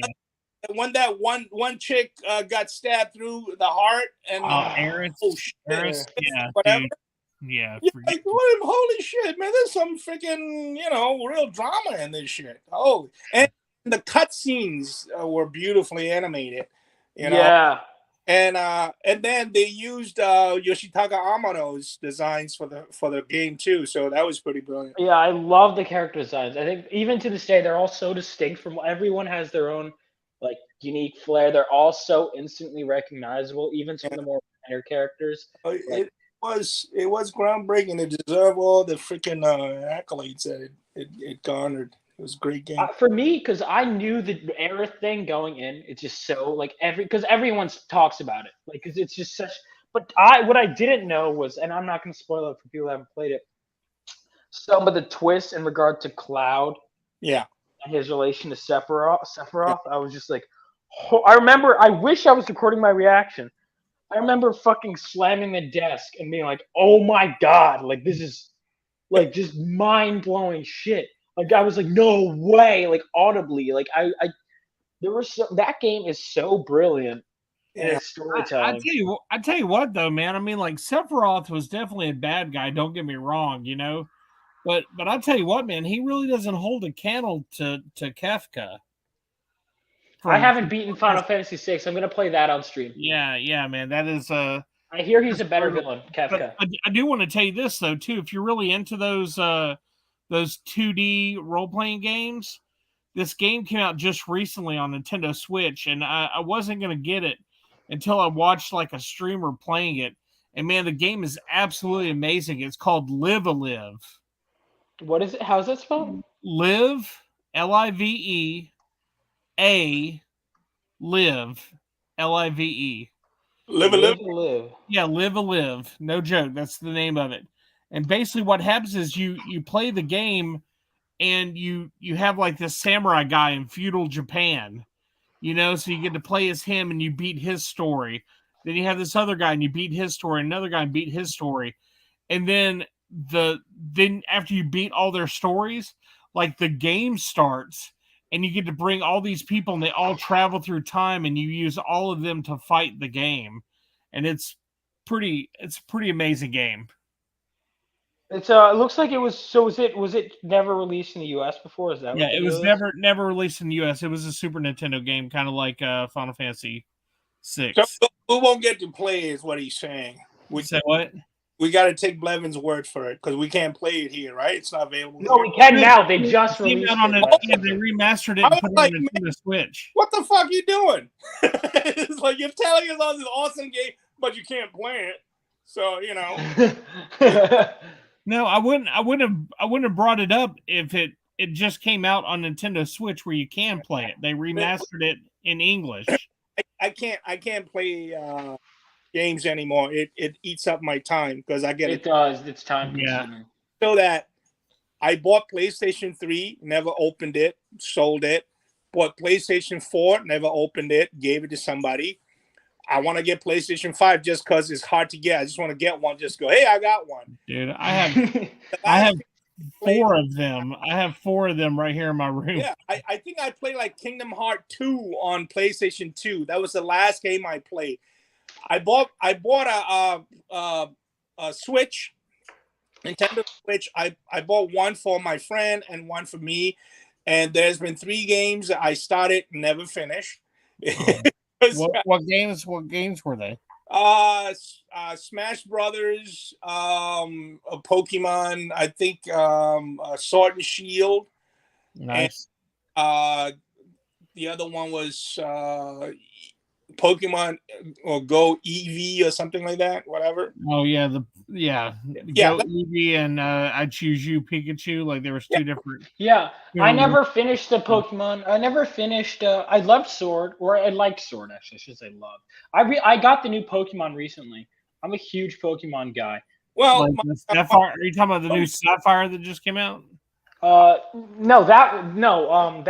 I got Scarlet. Yeah. Oh.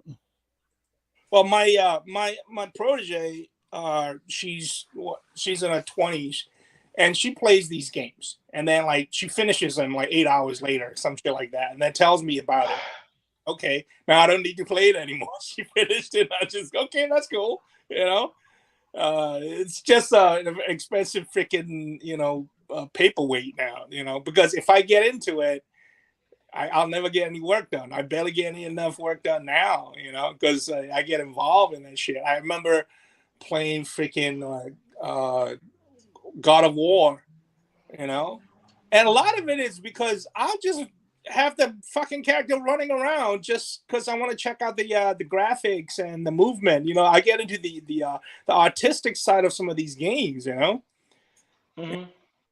But I want to get PlayStation 5 just because, what is it? Death Stranding 2 is coming out. Yeah. I saw it in PlayStation 4, the first one, and it was just like fucking beautiful. Well, they did a remastered redo version of that for PlayStation 5, and it looks even better. Wow. Yeah. So that's the thing. Like, I have to play games where I just stare at it. Like nothing happens. It's like, yeah, but I just don't. Yeah, I think it's there's so many games, man, that like are just great that I really want to play. There's let's see, what was I gonna say? I'm really into. Hey, did Vaughn just robot out for you guys, or is that me? Me? Did I robot out? Yeah, your voice just roboted out really bad for me. I just need to know if it was me. Answering like a robot or something. I'm like, Vaughn. I would check that door again. I mean, did you hear his connection get really bad and really distorted? Yeah, is it better now? It got a little skinny before, yeah. Yeah, I just wanted to make sure it wasn't me. Go ahead. Yeah. Oh shit. What was that? I forget. Okay. All right. Now I remember. I'm a big proponent that like art direction is way more important than like graphics. Like not to just graphics and whatever can be great, but like for example, you get Ocarina of Time or Final Fantasy VII. Those games are amazing games, and the art direction. Even if you just go and look at the original art, yeah, you could like do facelifts, right, and make it look better over time. Mhm. But that original art direction is still so good. Like even just those original designs. Yeah, no, definitely. Because again, when you produce the game as a piece of like a piece of art, rather than just it's a game, point A, point B. But when they have actual artistic input in producing it and take pride in, which is the reason why what's his face, who does Death Stranding and Metal Gear Solid, um, it's just a platform and a tool to express their artistic talent. I love that. Yeah, like Silent Hill, Parasite Eve. Oh man, those games. Parasite Eve. Yeah. That game scared me. I tell you what, Resident Evil 2 scared me pretty bad. God, like that game got me pretty good. Yeah. But like Silent Hill, man, that music and that freaking morbid atmosphere, you felt it. It was like, wow, it's very submersive, Yeah. Yeah, again, that's kind of why I can't handle scary movies like that, scary shows and movies. Like, Buzz, I don't know if you know this or not. I don't know if I mentioned it last time you were on, but I'm part of a group that collects like we're part of the lost media, like trying to find lost media shows that have been gone forever and a day that you can't find anymore. Okay. That aired just a couple times online, and then the masters got destroyed or there was a fire or something. So the only way you can find it is off of like some VHS tapes that maybe somebody recorded at one time. Yeah. So there was a TV show that starred Ethan Embry, which at the time was like one of my favorite actors growing up, And it was a TV show that came on at 10:30 at night, which is just unheard of. At the time that these shows came on at 10:30 at night, but it was called Freaky Links. And it was like right when the internet was coming out, and they had these links. This Ethan Embry had a twin brother who killed himself, and like it was part of this cult, and he had these links in his brother's computer, and he would go through he would click on a link and then go investigate where the link took him. Anyway, it was a TV show that scared the crap out of me. That on Fox? Man, I believe so. Long time ago. Yeah, no, I remember there was like late 90s or early 2000, right? Yeah. What show was this? It was I think it was early 90s. Yeah. Or late 90s. It was probably 1996, 1997. Oh, by the way, Parking Bros, you're welcome to come in anytime. How you doing, man? Ghost. All right, there we go. Ghost of Christmas Yet to Come has arrived. Nice. How's it going? Nice to see you guys. It's been a while.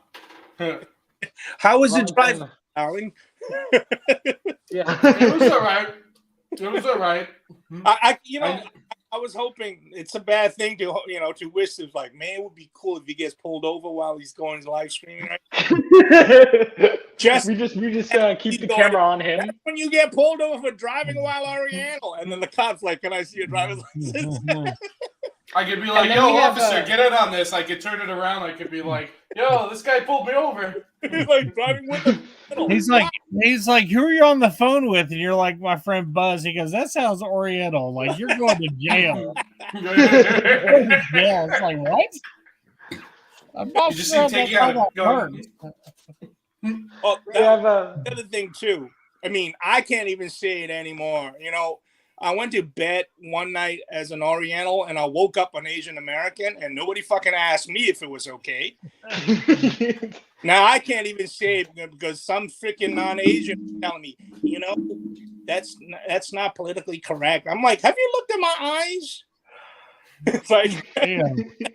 Yeah, that is weird. Yeah, because the the whole Asian thing makes no sense because you say Asian, you could be referring to Middle Eastern, Listen, Really, Russians too. You could be referring to Russian. Russians. the Asian Indians are Asian, right? I mean, I'm sorry, but you look at me and you don't think fucking Bollywood. So I don't know. Yeah. Vaughn has something to say about Bollywood.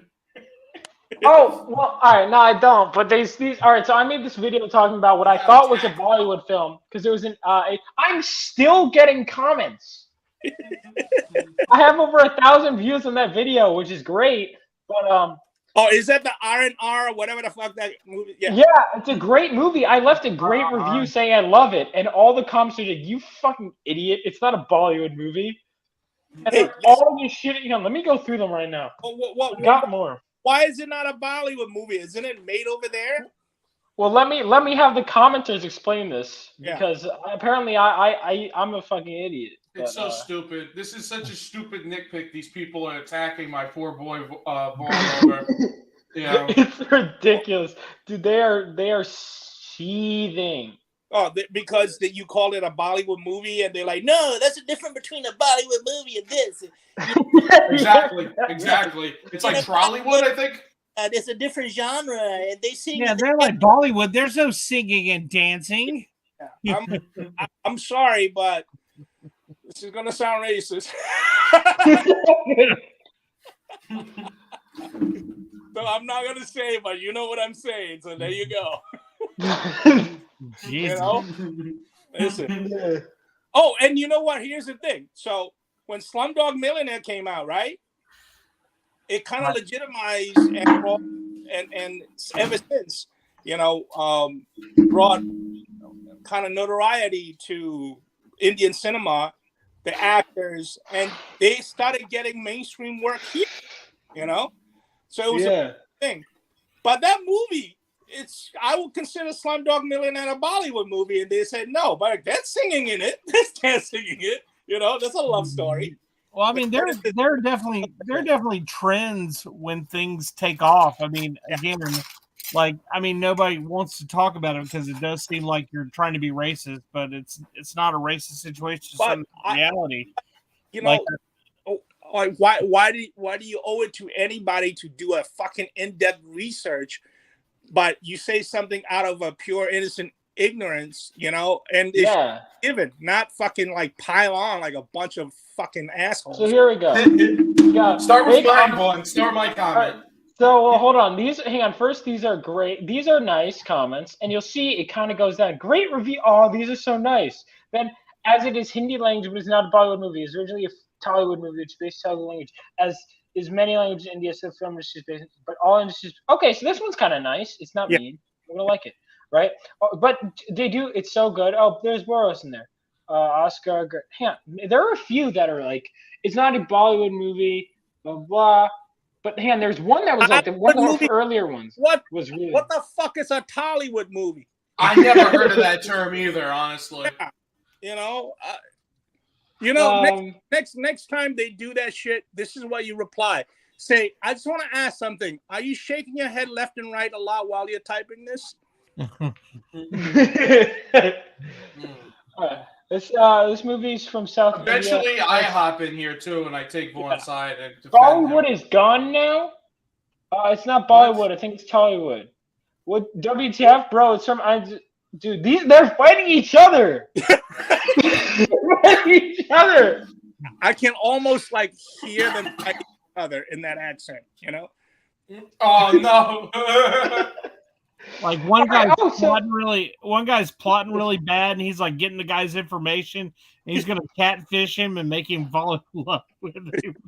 he's gonna show up in front of the other guy's house with his cousins, and then they'll do a musical number. They protest, The song and music are not on the nose. It's just the translation.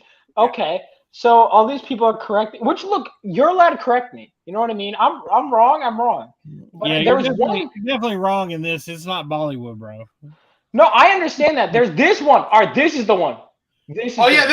Yeah, read this shit. You this is are funny. dead already if you mention Bollywood instead of Tollywood. If you like the movie, you are supposed to do some at least research.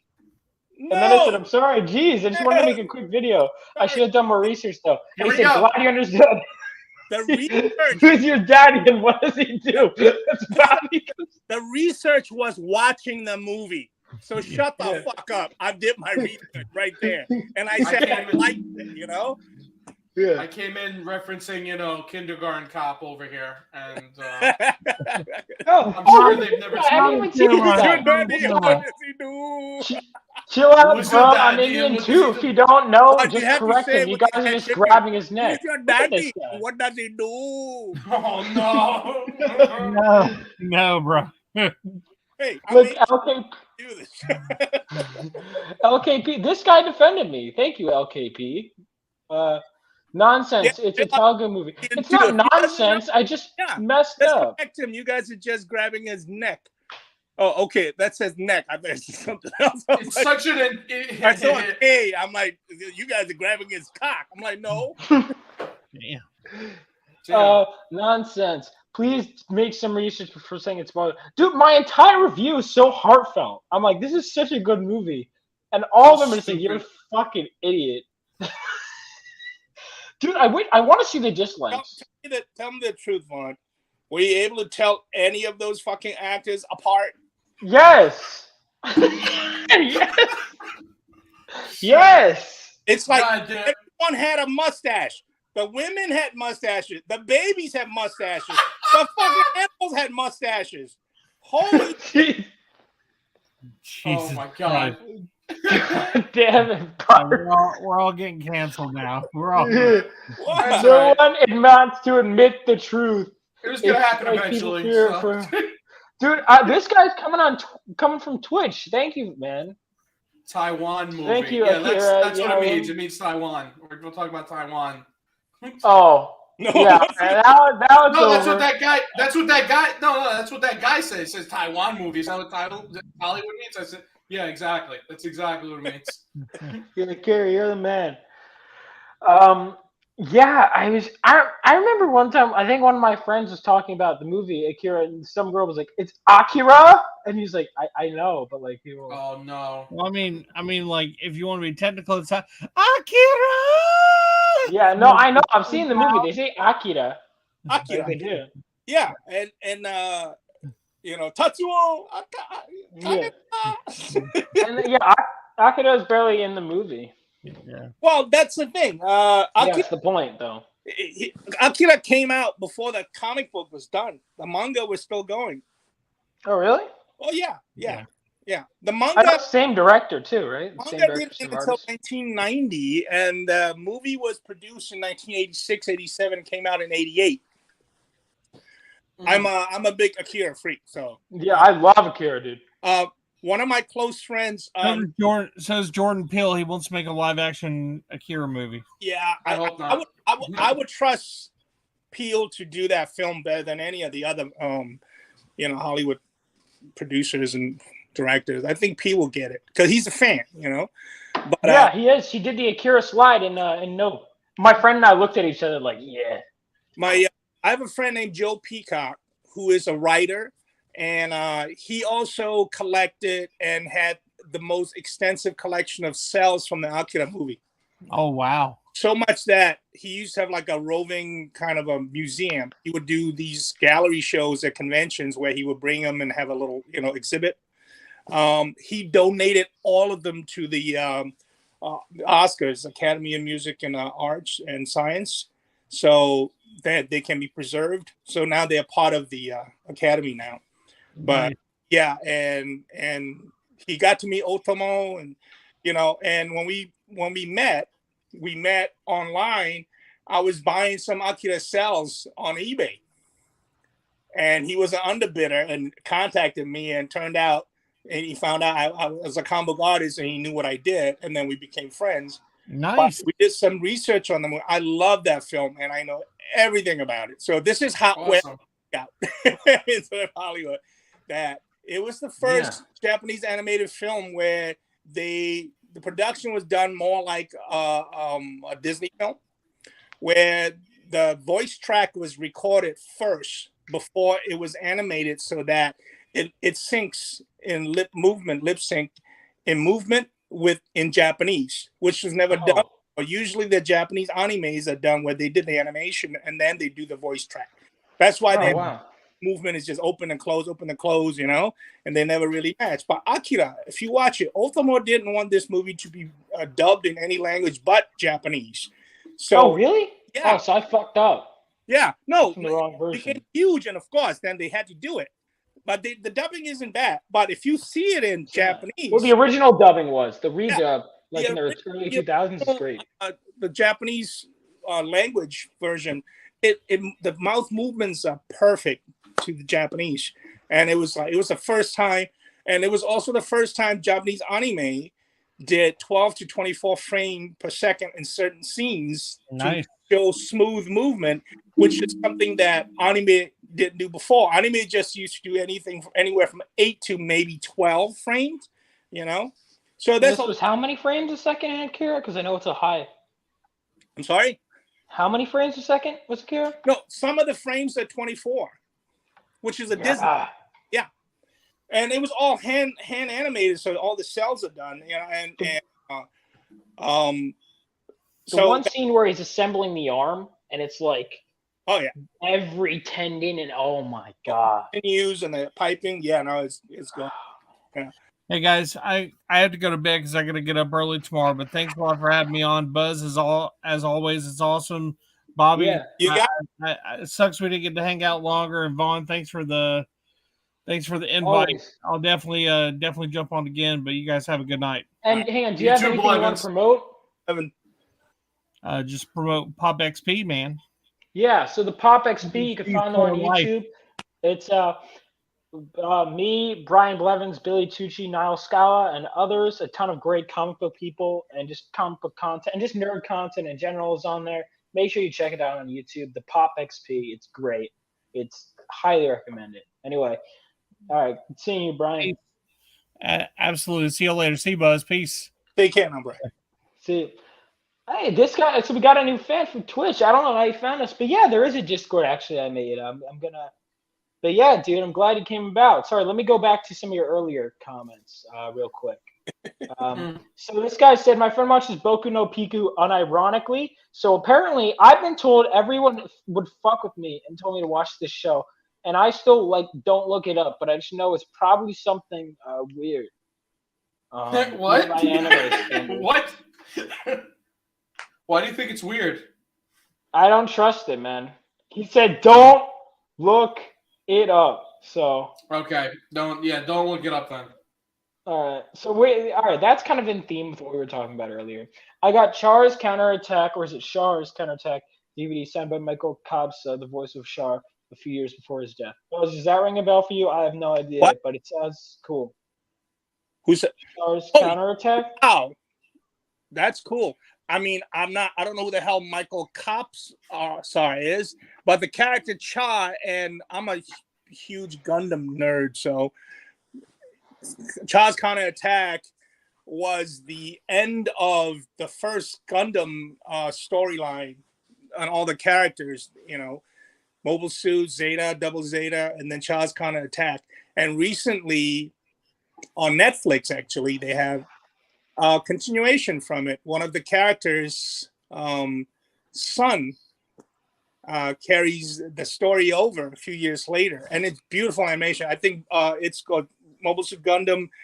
I think Bright Noah, and it's the animation is beautiful too. But if Michael Kopsa, I mean, the character of Char, let me explain to you if you're not familiar with it.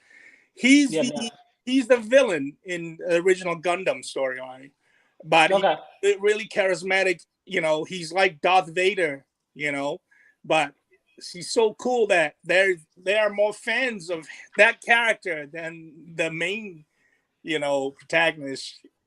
And they have like a top 100 most popular anime character. The characters hasn't been around for fucking decades, and he's still in the top 5. But if this guy did the voice for Char, that's amazing. That's cool. Yeah, I've never watched it, but I'll have to check it out. Yeah, he said I'm a huge gun. Oh, it sounds like he is too, and I collect all kinds of crap from the anime. I'm watching the new Gundam series. Pretty good. The Witch from Mercury. What was Gundam? Yeah, it's pretty good. all right? The manga Amuro is in Moon Gundam. So Yeah. I'm catching up. Amuro. He's an anti-hero, more or less. Yeah. 1979 is the year's release.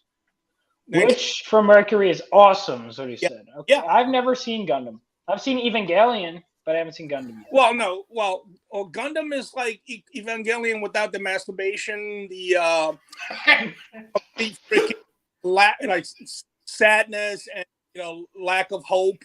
None of that. Yeah, that's one of my I get that's like the appeal, I guess, behind Evangelion, but Yeah. it definitely I'd like to see a less depressing version. So I'm sure Gundam. It was therapy for Hano. He was going Yeah. bipolar depression, suicidal tendency. He put it all into the work. Yeah. So a lot of You could tell. You could definitely tell. with the characters in it.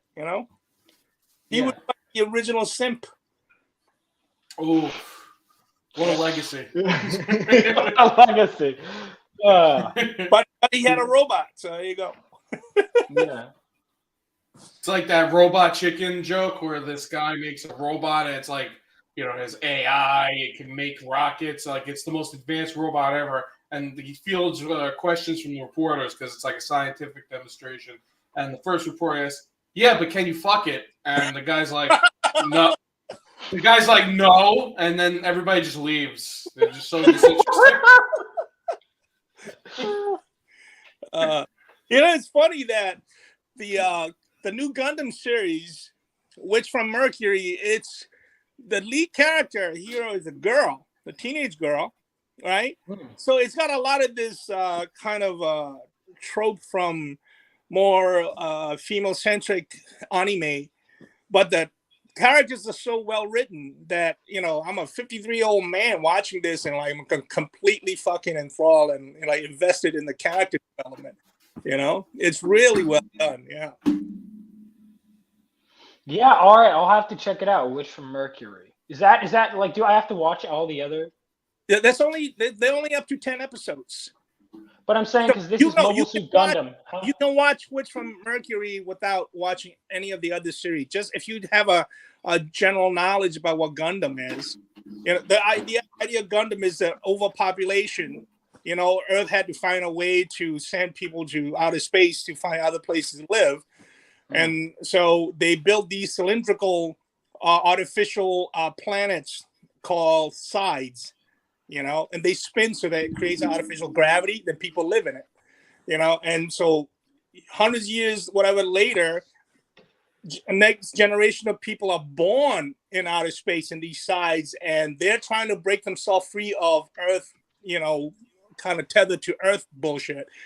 And so they have a war going on with the space-born human against the Earth Federations, and then they use these mobile suits to, fight each other. Simple. That's the story it's based on. And then, you throw in the space opera and the bad guys and good guys, and there you have it. That's Mobile Suit Gundam in a nutshell. So they send them off. Yeah. And then I was working on getting my Discord ready. Do you have Netflix? Yeah. Netflix, I think Mobile Suit Gundam, the first series should be on it. What they did was they took the first series, which is like 100 episodes or whatever, and compiled it into three movies. They condensed it. They took out some stuff, reanimated some. Yeah, it sounds like they had to take out a lot. Yeah. So it's called Mobile Suit Gundam 1, 2, and 3. The animation is very dated because it was done in 1979, but the characters are very well done and well written. So if you watch those three, you get the idea of who the main characters are. And then they had a series called Mobile Suit Gundam, Zeta Gundam, that came out in 1984. That some of the characters are in that and kind of further the story. And then Double Zeta, and then finally end with Counter Attack of Char, which is the main antagonist and protagonist. They finally went to battle, and then it ended. Then Zeta and ZZ are the best in my opinion. Wings and Gundam Foot and Gundam Balls or whatever. which I can't get into because all the characters that I grew up watching and the storyline ended, and I just couldn't get into the new stuff. Yeah, you know, and but no, Zeta and Double Zeta gave a closure to the storyline that started with Mobile Suit. Yeah. Okay, so they go into space. Mm-hmm. They form the robots. Well, no, Gundams are mobile. Mobile Suit. This guy made a distinction. All you need to know is all Gundams, which are mobile suits, but not all mobile suits are Gundams. Yeah. So kind of Mobile Suit is just a generic name for these armored, weapons that you pilot. Okay. They're robots that you pilot. They don't call them robots. They call them mobile suits. All right.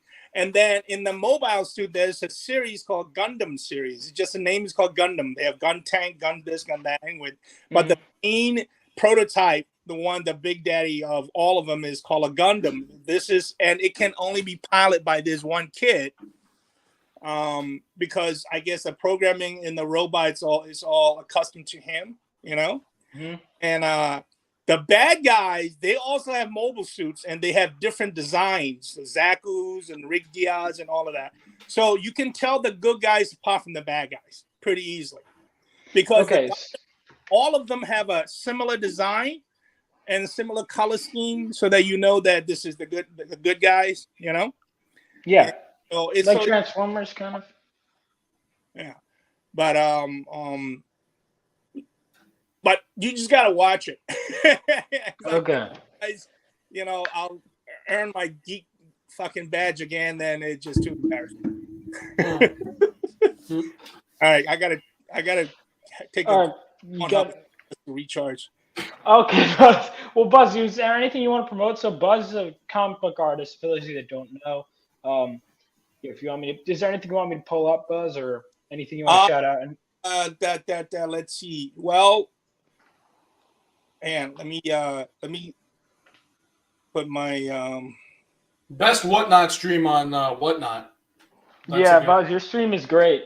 Yeah, so Buzz streams on this app, Whatnot. He sells art and shit. You can say it probably better. He does it it's like ordering from Subway. You watch it as it's being created in front of you. It's awesome. Well, I got one too. That's why I like getting them at conventions. Because ordering online just isn't the same. Or like getting a live stream version of it is so much better. Well, that's my Instagram. You can check out my work. Where did you post it, Buzz? Huh? Where'd you post your Instagram, or do you want me to show it on screen? Yeah, on YouTube. Oh, on YouTube? Yeah. See, it hasn't come in yet. Let me find it.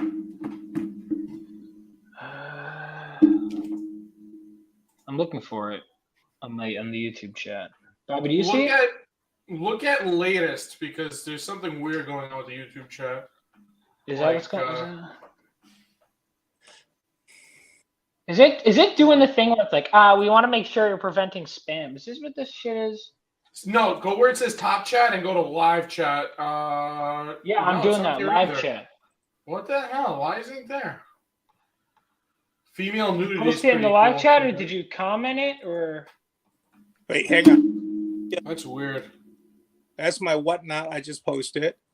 Because I'll post it. I'll share it on Twitch as well. So I'm on YouTube at Vaughn Coleman. It's not coming up. What could it be? When I deleted his first comment, something happened by accident. You can't did post you the ban link. Buzz? No. Wait. Look at the comment. Look at Mega Man's comment. You can't post the link unless he's a mod. It says. Yeah. All right. I can make him a mod. You sure you want to? Fuck it. Just do that. Yeah. Yeah. Fuck it. Why not? You have to think about it. What was it? Bill O'Reilly. I can't find him because Bobby fucking erased his comments. Midget porn. Midget porn. All right. Well, I can't find him. All right. You know what I'll do here? I can pull up your. your. I don't know if you made me a mod or not, but there it is. I just posted in the comments again. I don't know if you can see it. Yeah, I can't because I can't find you. I can't find you to make you a mod because Bobby fucking deleted your comment. I didn't do it on purpose, you dickhead. I know. Okay, it was I literally hit some. My coworker asked me something, and I like hit. I some know. I'm shit. messing with you. I know. I'm messing with you. Why did they make Alright. it so? There it is. There it is. Yeah. Okay. Alright. I don't. Well, I Yeah. found it on the here, but on YouTube. Mm. All right. Did you make him a mod yet? No, because I can't find him. All right, next time he leaves a What do you comment. mean? How can't you find him? You just posted his comments. What do you mean you No, can't I find him? found it through the StreamYard. So the And those StreamYard are is still all there. Oh, this is so professional. The way we have this going right now. I got it. I got it. You Ready? got it? Here's what I'm gonna do. Oh, I might ban or hidden. No, I can't be posting. There you go. So this is Buzz's Instagram. There you go. You can find a link to his other stuff as well, his whatnot. You do every Sunday, Buzz? Is that what you do? I do Sundays. I do the live sketching, and then the rest of the week I have other sales. You know, I sell books from my private collection, shit like that. I've Okay, got cool. long boxes of books in my parents' basement. I've been trying to get rid of. So, yeah. Yeah, I haven't started getting rid of mine yet, but considering it. Real professional. Yep. Well, that's how we do it things around here. We're the best of what we do. Yeah. So there you go. And Buzz, thank you so much for coming on. No problem. Anyway, And sorry that took so long. I know you're trying to get the fuck out of here. Yeah. somebody's got truck is. Oh, Bobby, wait, hold on. My bad. Bobby's getting arrested on stream. All right. Yeah, it's great. And let's see. The best way. Yeah, I don't know if you know how to.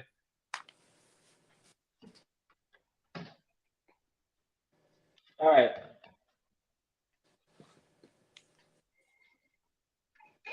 Do you know how to leave? No, I'm here. I'm here. Oh, you're not yet? No, I'm still here. Oh no, I'm not out of there yet. I'm a few minutes. I gotta get back to drawing titties. So you know. Oh, okay. I thought you were. All right. Yeah, no. But I don't know Speaking if of, Bobby, you heard it before, but I redrew your Raven. oh, thank you. Yeah, I didn't like the way the other one was coming out, so I had her now front facing, so you can see the titties better. Because before it was a profile. awesome. Yeah, Dude, I can't. I want you to have two, not just one, man. You know. Oh, thank you. Yeah, no, I got blue. I can't wait to see this thing. This is gonna be something. I got a commission from Buzz too, actually. A bit back at Vampirella one. It was great. Bob, what kind of commission did you get? Did you get a? I got a sketch cover of Raven with her titties out. Well, here's the funny part. So, I just glanced at the pop-up message notification. So yeah, Raven, right? So I was sure they saw her topless or something. So when Bobby was in the chat, and I was like, which Raven? Not from Go, is it? They're like, no. Now, what if he did say yes? What if he said yes to that? How would you have to? Would you have to be like, I can't draw this? You'd hear knocking on the door immediately and be like, you know, it's the feds. Yeah, that was funny. People in the chat like, wait, what? I have to tell you, man. If you've been in my chat, I have like a bunch of regulars that come on my live stream. They're really good people. They're funny, man. They are funny. Yeah, like, I can relax and draw because they're funny enough that I don't have to be funny all day. You know. Yeah, and like the cool thing is they you know, they stand guard. Like if any troll comes in and shit, they take care of it. Yeah. You know? Have you ever had a troll? You know, this is why I love Whatnot, right? Because they vet people in order to get an account, right? They vet you. They make sure that your information is the right information, and there's a payment process, whatever. So I've had 2 or 3 trolls, you know, and I easily just banned them. But I've been doing this since last February. I mean, early this year, February. I've had, 3 incidents? That's pretty damn good. That is Yeah, pretty that's good. really Yeah. good. Yeah, It's like people one every 4 months. nice, and I mean, I keep things a little blue, but like I'm more visceral and silly and more raunchy with you guys here because we're just talking shit. But while I'm doing that on Whatnot, I mean, I keep things somewhat PG and shit, but I make people feel welcome, and anybody can come in. And the other thing is, I tell them, take advantage of this if you're an aspiring artist. And if you want to know anything, techniques or tools, what I use and whatever, come in and I'll answer. And as I'm drawing, I'm explaining things and the techniques and the approaches. So it's kind of like it's educational too. And I was like saying, Whatnot guys, they're too busy promoting all these freaking variant covers and live stream shows and all these crazy shit. I'm like, myself, Rodney Ramos, some of these other artists, we're doing live drawings. We're like offering a lot of great content here, and they're not focused on that. They should be promoting us more, Yeah. Oh, Rodney. I haven't seen Rodney's streams yet. I love Rodney. Oh, Rodney's a great guy. he does live streaming there too. When I started doing this, there was nobody, no pro was freaking doing sketches, and I was looking for kind of a substitute for conventions. I can't do conventions anymore, so I need something. Oh, why's that? Well, while the Last February, there were Yeah. some right. world events that happened. Oh, I don't know if right. you've heard of them. Yeah. I mean, sir, no, yeah. Yeah, but I will say that that's probably the best summation of Buzz's Whatnot. It's like literally looking over his shoulder at a convention at his table. It's literally like that. It's so awesome. Yeah, because like I'm not vain to have the fucking camera like pointed at my face. All you see is my hands and my art. That's it. Plus, And your cat. and my sometimes fucking cats are like they're like the stars. Like everybody asks about them. My 2 cats, Kimba, because they're looking at me like, who's he talking to for 7 hours? Because they don't, they don't understand. You just see, like, why is Daddy talking to himself? So fucking one cat will come up and check on me. Comes in, she reaches for the paw and like, hey, you okay? It's 10 o'clock. What's going on? So I have to pick her up and I have to like give her scratches. It's like, so it's all part of it.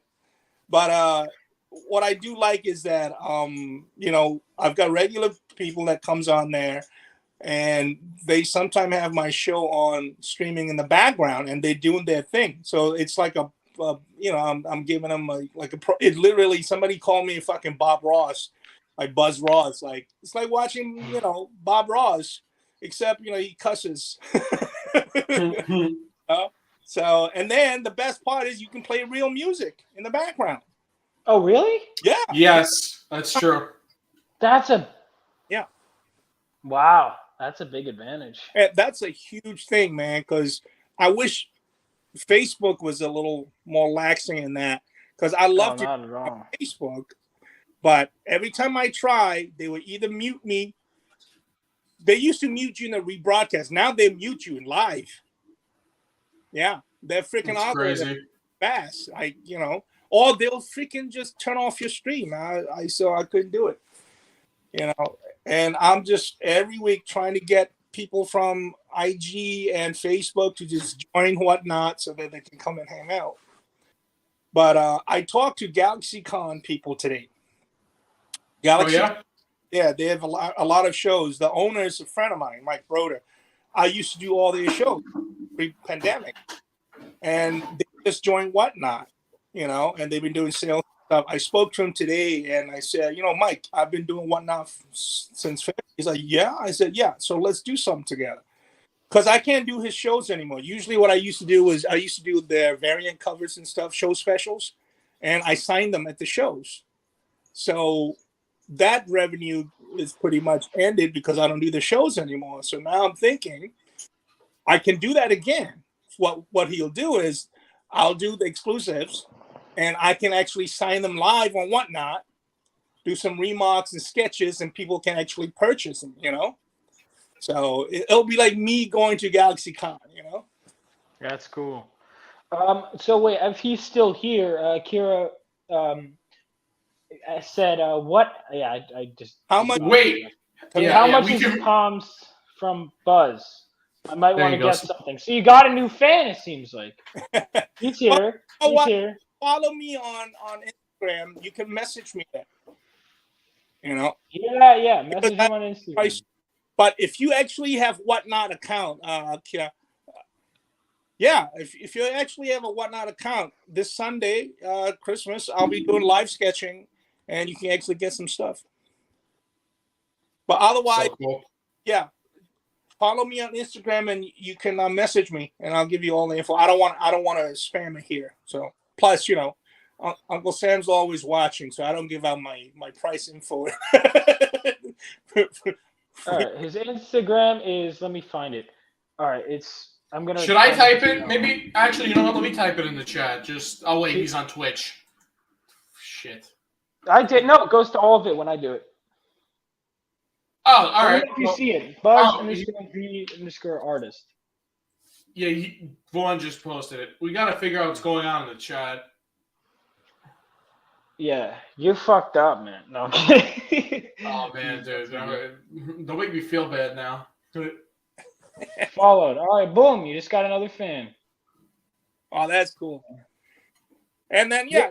message me again. We can chat about Gundam. Yeah. That's cool. All right. There's so much shit to watch. I know. Apparently, that was it. Have you seen any of the action shows? Did you see Andor? Oh, I haven't. I heard mixed thing. I heard that some people think it's fantastic. I think it's fantastic. Yeah, because it's like it's a necessity. It's like you see all the magic and all the creatures and all the lightsabers. Hey, look at the kitty! Oh, Hey, say hi. This is Oreo. She's enormous. oh. Yeah, if I do that to Kimba, she freaking claw my face off. It's Kimba named after the White Lion. Yeah. There you go. See? Yeah, I know that. And he's a knowledgeable kid. Black one is Gigi, named after the black cat in Kiki's Delivery Service. Yeah. Oh, I thought you could say Gigi Allen. She was named after. No. Well, although I do have to pick up her shit when she was little. So. Yeah.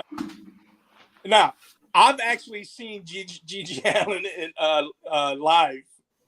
No way! Holy shit! Yeah, I've also been That's so cool. Ass kicked and get thrown out of CBGBs a few times. I'm actually. Hold on. Wait a minute. Hold on. I'm actually wearing a GG shirt right now. Oh, cool! The shit wasn't included. Did you see that? Gigi Allen, Dr. Zeus, Gigi Allen shirt. My friend Dave Byrne made it. It's fucking hilarious. Oh, I gotta see this. This sounds hilarious.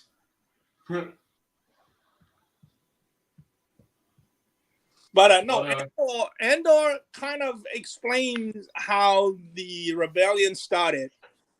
So it's the stuff it's the filler, it's the meat, without all the magical stuff. You need to find out how the hell did, the infrastructures, the ships, how were they made, who made them, who founded them, all of that's uninteresting stuff to the fans that likes the lightsabers and the magic shit. Mm-hmm. I love the intrigue and the politics behind everything, and that's why Andor is.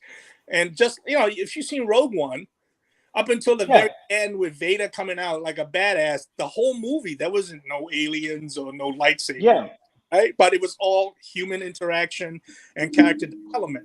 Andor is a slow burn, but it is so rewarding. If you probably best acting out of everyone. But you guys can binge it because I had to wait every week, and it's like it killed me. So, but check it out; it's pretty good.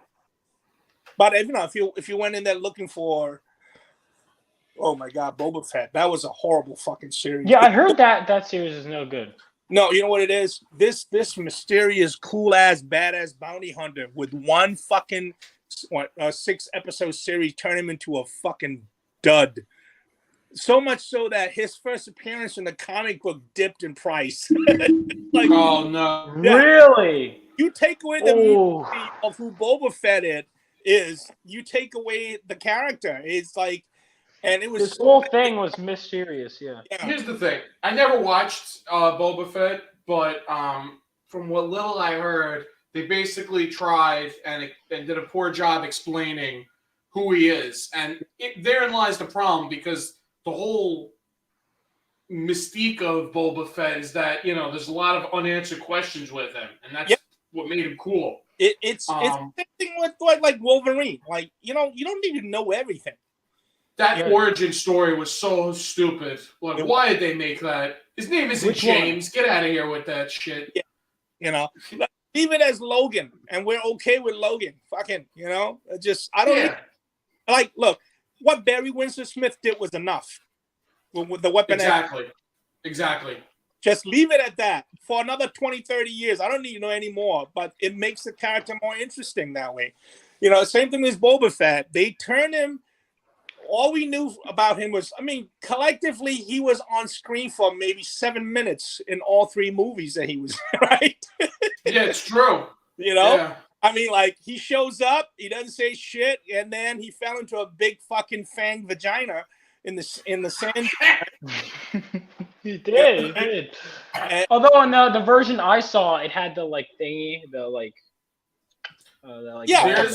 There's this company called Tom Spina Designs, and they made a coffee table where it's like a glass top coffee table. On the bottom, you see him getting eaten alive by the fucking Sarlacc.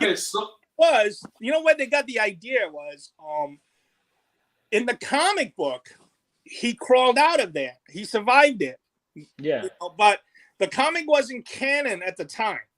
Right. And when we saw it, it was like, oh my God, when we read the comic, it was like, this is so cool. And the issue was drawn by Al Williamson, so it was great. But they tried to tell the story it's just like when Punisher appeared in Daredevil. Yeah. Season, he was much interesting when he was a cameo, and then you get him a 213 episode series and you get bored and like, why is Punisher? All he does is grunt, bleed, pass out, wake up, get shot, grunt, bleed, and work at a base in a construction site for the pilot episode. I was like, are you kidding? This is how you want to spend your time on a Punisher show?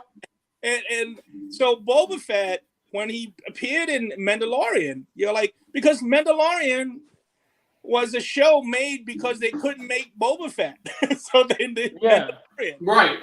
So when they have him appear in Mandalorian for that, you're like, this is great. I don't want to see any more than this. So when they try to write more in describing now he's turning soft, but the whole thing was at the end of every fucking episode, he has to go back into the Bacta tank to rejuvenate himself, right? So every time I see him, he started to look like that fucking pickled egg in that jar in the bar, He's like the last pickled egg in that jar in the bar, Oh God, that's the other thing. It was that the last 2 episodes of Boba Fett was Mandalorian. That's it. They had to bring in Mandalorian to save the fucking show, man. And that's the other thing. I'm one of these people. I don't like it when you see like a famous masked character unmasked. Like my only real critique of the first Halloween movie is that they takes his mask off for pretty stupid reasons. So yeah. I'm a big fan. Keep the mask on as much as possible. From what I understand, you see his face like more than him in the mask on this show, and it's like. It's also it's the same thing with when Stallone played fucking Dredd, and you're like, it's vanity, he's like, Sly Stallone can't be in a movie and not see his face, right? It's the same thing with Boba Fett. They unmasked him. He showed up in Mandalorian without a mask, and then he gets the suit back, and I'm going, leave it on. I don't need to see his face again. But he decided to keep it off for the most of the fucking series. So you have this guy who looks like a half-eaten boiled egg walking around with a robe who is no longer killing people. He rather like duel and joust with them because like he lived with the sand people and he learned some life principle and Yeah, didn't they make it the Sand People were like not like because they were just like brutal. They were isn't that the whole thing? They were very simple minded and brutal. Yeah, and well, made them, I thought it was interesting what they did with sand people. The fact that they made him gave him this tribal kind of pride, and they have their own way of living, and it was cool enough. I'm like, oh, that's really nice. Next episode, they're done. they're like, dead. yeah, they're like, but we need Boba Fett to become Boba Fett again. We need him to start. We need a reason for him to actually start killing. So we'll just kill off his friends, you know. Yeah, and but that's what they did. Yeah, you're like, what it, you know, and you know what was worse? So you go, all right. So Boba Fett was in. Then they did this series where it was nobody asked for this. Fucking Obi-Wan. heard some wonderful stuff about that one too. Yeah, it's like you got an 8-year-old wobbly little girl that was outrunning freaking bounty hunters. You know, like, and she's like Jake Lloyd was for, you know, a Phantom Menace. Is one of these like she overacting freaking child actors. It's not the girl's fault. I know that. It's the direction too. And you know, she pretty much became Wesley Crusher, where you start to hate her because you know, she knows everything, you know. It's like, and then she spent the entire series, you know, being saved by Obi-Wan and all that. I go, what are you guys doing? Because this is a prequel. This will lead up to New Hope, where she doesn't know who the fuck this guy is. You know? Yeah. Yeah. How are you gonna explain that? You know? And no, it was bad. You know how bad it was in one episode? They had to escape in disguise, and this is what they decided to do. Obi-Wan put on a really big overcoat and hit the kid inside the coat and running out into the docking bay where everybody's running around and can see them. It looked as ridiculous as when you saw the little rascals. They were trying to play off as being adults, so they're on like climbing on each other's shoulder, and then like Spanky wears the big long overcoat with a fake mustache, trying to pretend like an adult. Oh my god! It was that bad. I was like, oh my god.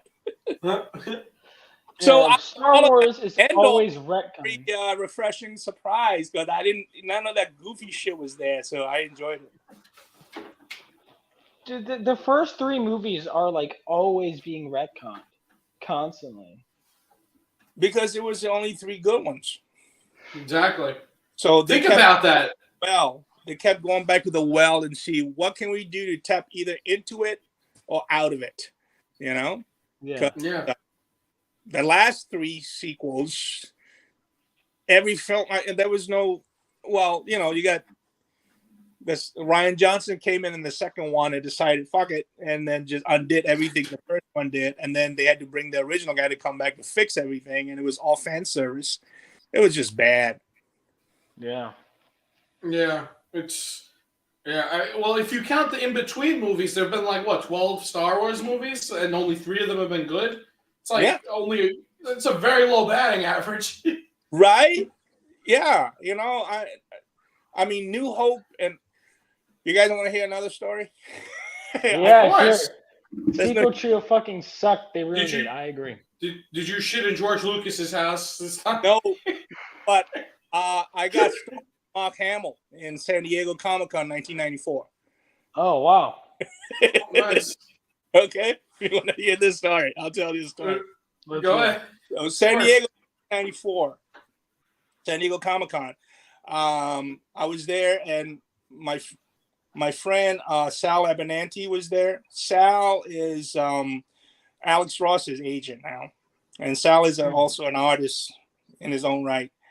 And Sal is like one of these funny, like naturally funny guy. He's like the youngest of like 8 fucking Italian kids, you know, and from Chicago. So he's super witty and super funny. And I used to tell him, I said, man, where'd you get this comedic timing? He goes, fucking, it's survival. It's like when you're youngest, like 5 or 6 skinny kids, and make a long story short, we got invited, and out of a group of us, I was the only one that was working in the industry. I was doing Vampirella at the time, and the rest of my friends were trying to break in. So I used my clout to get them into the show, get them free passes. They all crashed in my suite because everyone was broke. When they're trying to get some work. So at the end of the show, you want to get something to eat. I go, hey guys, I'm going to this party, industry party. I'm invited to. This is my plus 10, so I get all my friends into the party so they can eat, and the same thing at the bar so they can drink, and during the day they go and show their portfolio to editors trying to get work. So we had a lot of fun. So anyway, we get invited to a Dark Horse party at the, I think it was at the Hyatt, and Mark Hamill was doing a comic book called Black Pearl for either not Dark Horse, Malibu, I think, one of the companies. And so it's a private party, and they had like a veranda, like a terrace, and there's like fucking free booze. They had a wet bar, like 4 or 5 wet bars. I mean, like this is the time when the comic industry was big, man. Fucking people were making money, So their parties were like really. They were really spending money and extravagant and all that. Danzig had a party with strippers and whores. It was great. Shit! Oh, yeah.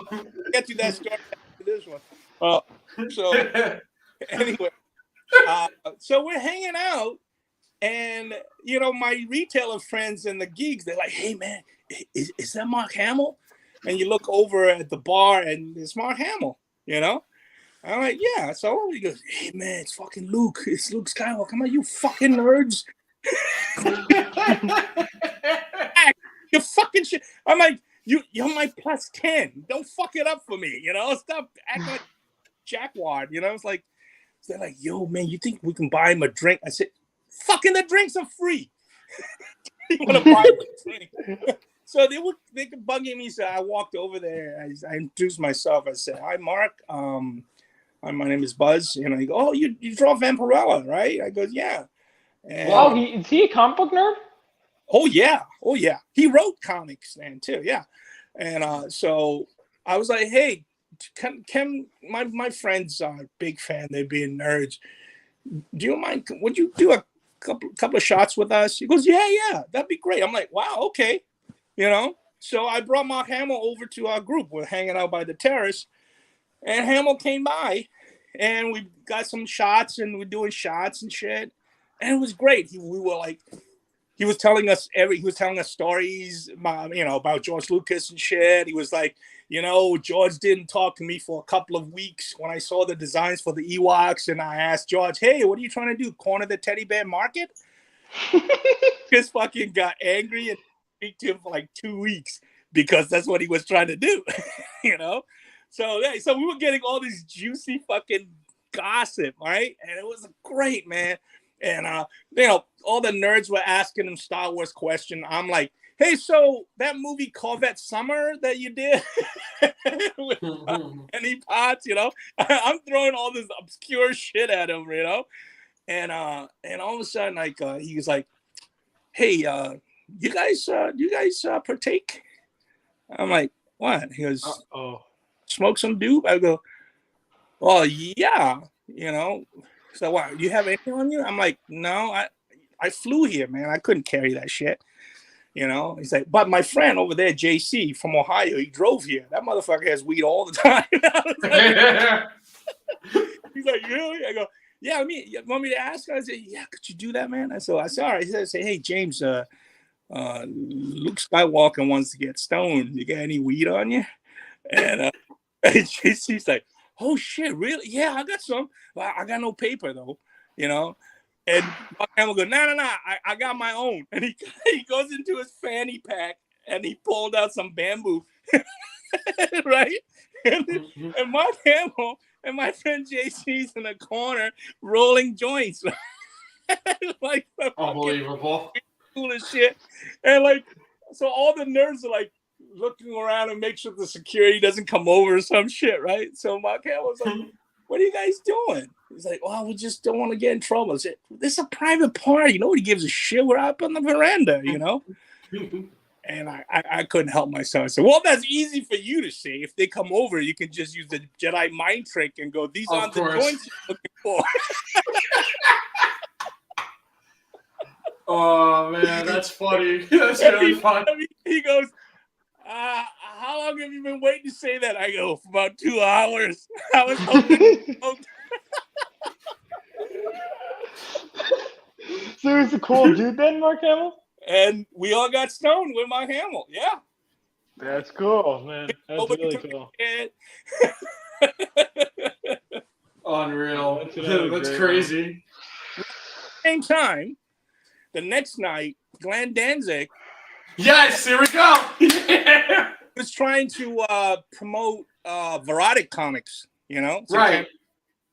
With Bisley. So Danzig being Danzig, so he rented out a ballroom. I think it's at the Grand or something, and it was a private party. Of course, you know you have to have you have to be over 21 to get in. They have bouncers and shit, whatever. I was invited, so I'm there. I was supposed to be doing something with him on Satanica at the time, so he's trying to woo me. So I got there. Jim Lee was there. Hart Fisher, everybody was there. And he got strippers like all over the fucking hall, right? Ballroom. Just walking among wearing nothing. A couple of them are eating each other out. One's getting spanked. I swear to God, man. This is everything I imagined. This is so perfect. And he's on the second floor looking over the overpass in a fucking, like, looks like a goddamn freaking Hugh Hefner, except by half the size because he's tiny with a smoking robe and with 2 bitches on his arm, like laughing, looking at all these, all these women going like fisting each other, whatever. And all these nerds' eyes are wide open. They're all like, they're all frozen. It's like, oh my God, that's so funny. I see Jim Lee sitting over there getting fucked up. I mean, like, it was some debauchery going on. If we had cell phones back then with cameras, man, I would probably be drawing X-Men today. Yeah.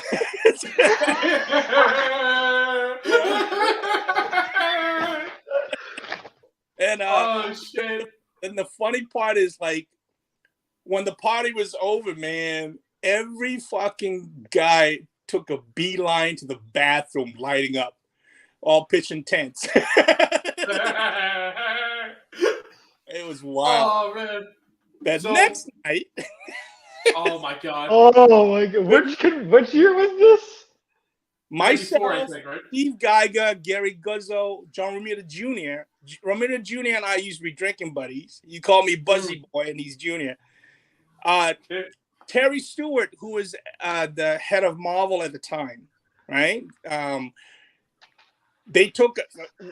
We were part of this group, and it was on his dime, and we went to like fucking nightclub, every bar. We ended up at Pure Platinum, and at the strip joint. Oh, okay. Hell yeah. Terry Stewart was passed out on the table, drooling. Again, if I picture, I might be running Marvel today. I don't know. But anyway, fucking John Romita Jr. came up and said, "Hey, Buzzy Boy." He said, "Well, let me ask you something. This fucking Gene." Oh, the other guy was Gene Simmons. Forgot to tell you. Yeah, I forgot, right? So it was Gene Simmons, Holy shit. John Romita Jr., Steve Geiger, and Terry Stewart.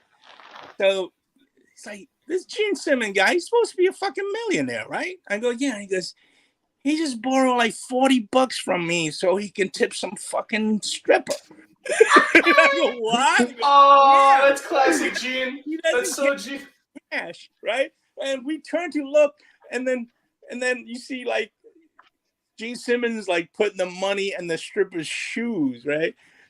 And John Romita Jr. go, and he's putting in her fucking shoes? Fucking shoes? Put my money in her fucking shoes. At least put in a crack or something, right? We were all... JR wouldn't stop talking about it, man. What the fuck? My shoes, right? So I'm like, that's how the guy stays a millionaire. He doesn't spend his own money. So the word down, and the story got exaggerated as the day progressed. The next day, it went from Gene Simmons taking $40 from John Romita Jr. By midday, it was $400. Oh man! By 3 in the afternoon, it was like $4,000. You know what I mean? Like by the end of the night, it was Gene Simmons took $4,000 from fucking John Romita Jr. and then he sniffed some coke off a crack of some fucking stripper's ass. You know? Wait, who is this? Huh? Gene Simmons. Gene Simmons from Kiss. Oh, You know who I Gene know. Simmons is? No, I know who Gene Simmons is. I just zoned out for a second. I thought you were talking about JR. I was like, what? Oh. Yeah, JR was, you know, he borrowed money from JR to tip. Yeah, that's the only part of that doesn't that wouldn't that's unbelievable is this coke part because he's very anti-drunk. But yeah. Other than that, I could picture all this vividly. Yeah, I told a friend of mine to go up to Gene Simmons at the show and go at the party and said, "Tell him to go to ask him to lick your face." It's like, what? $20. Go ask Gene Simmons to lick your face. He said, okay. He goes over and he said, lick my face. He goes, I don't do that anymore.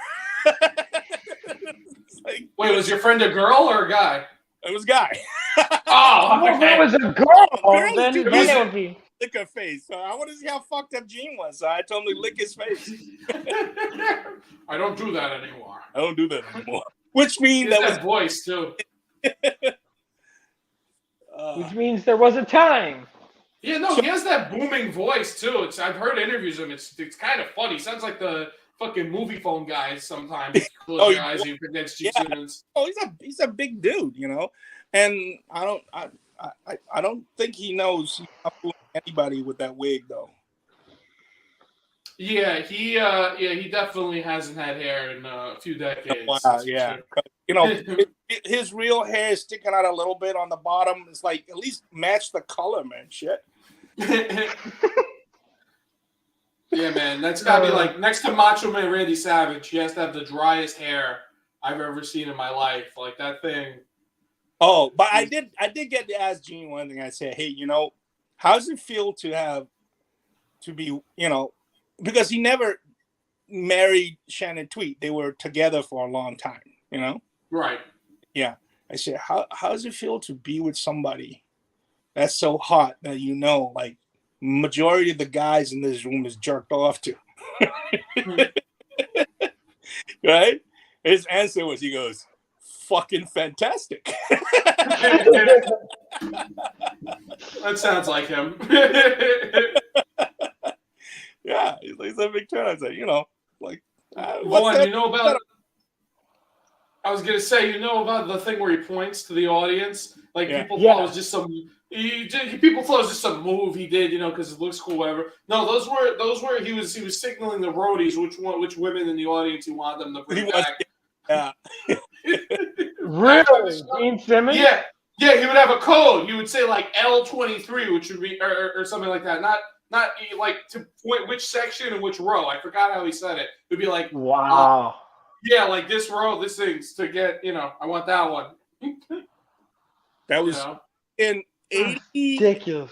89.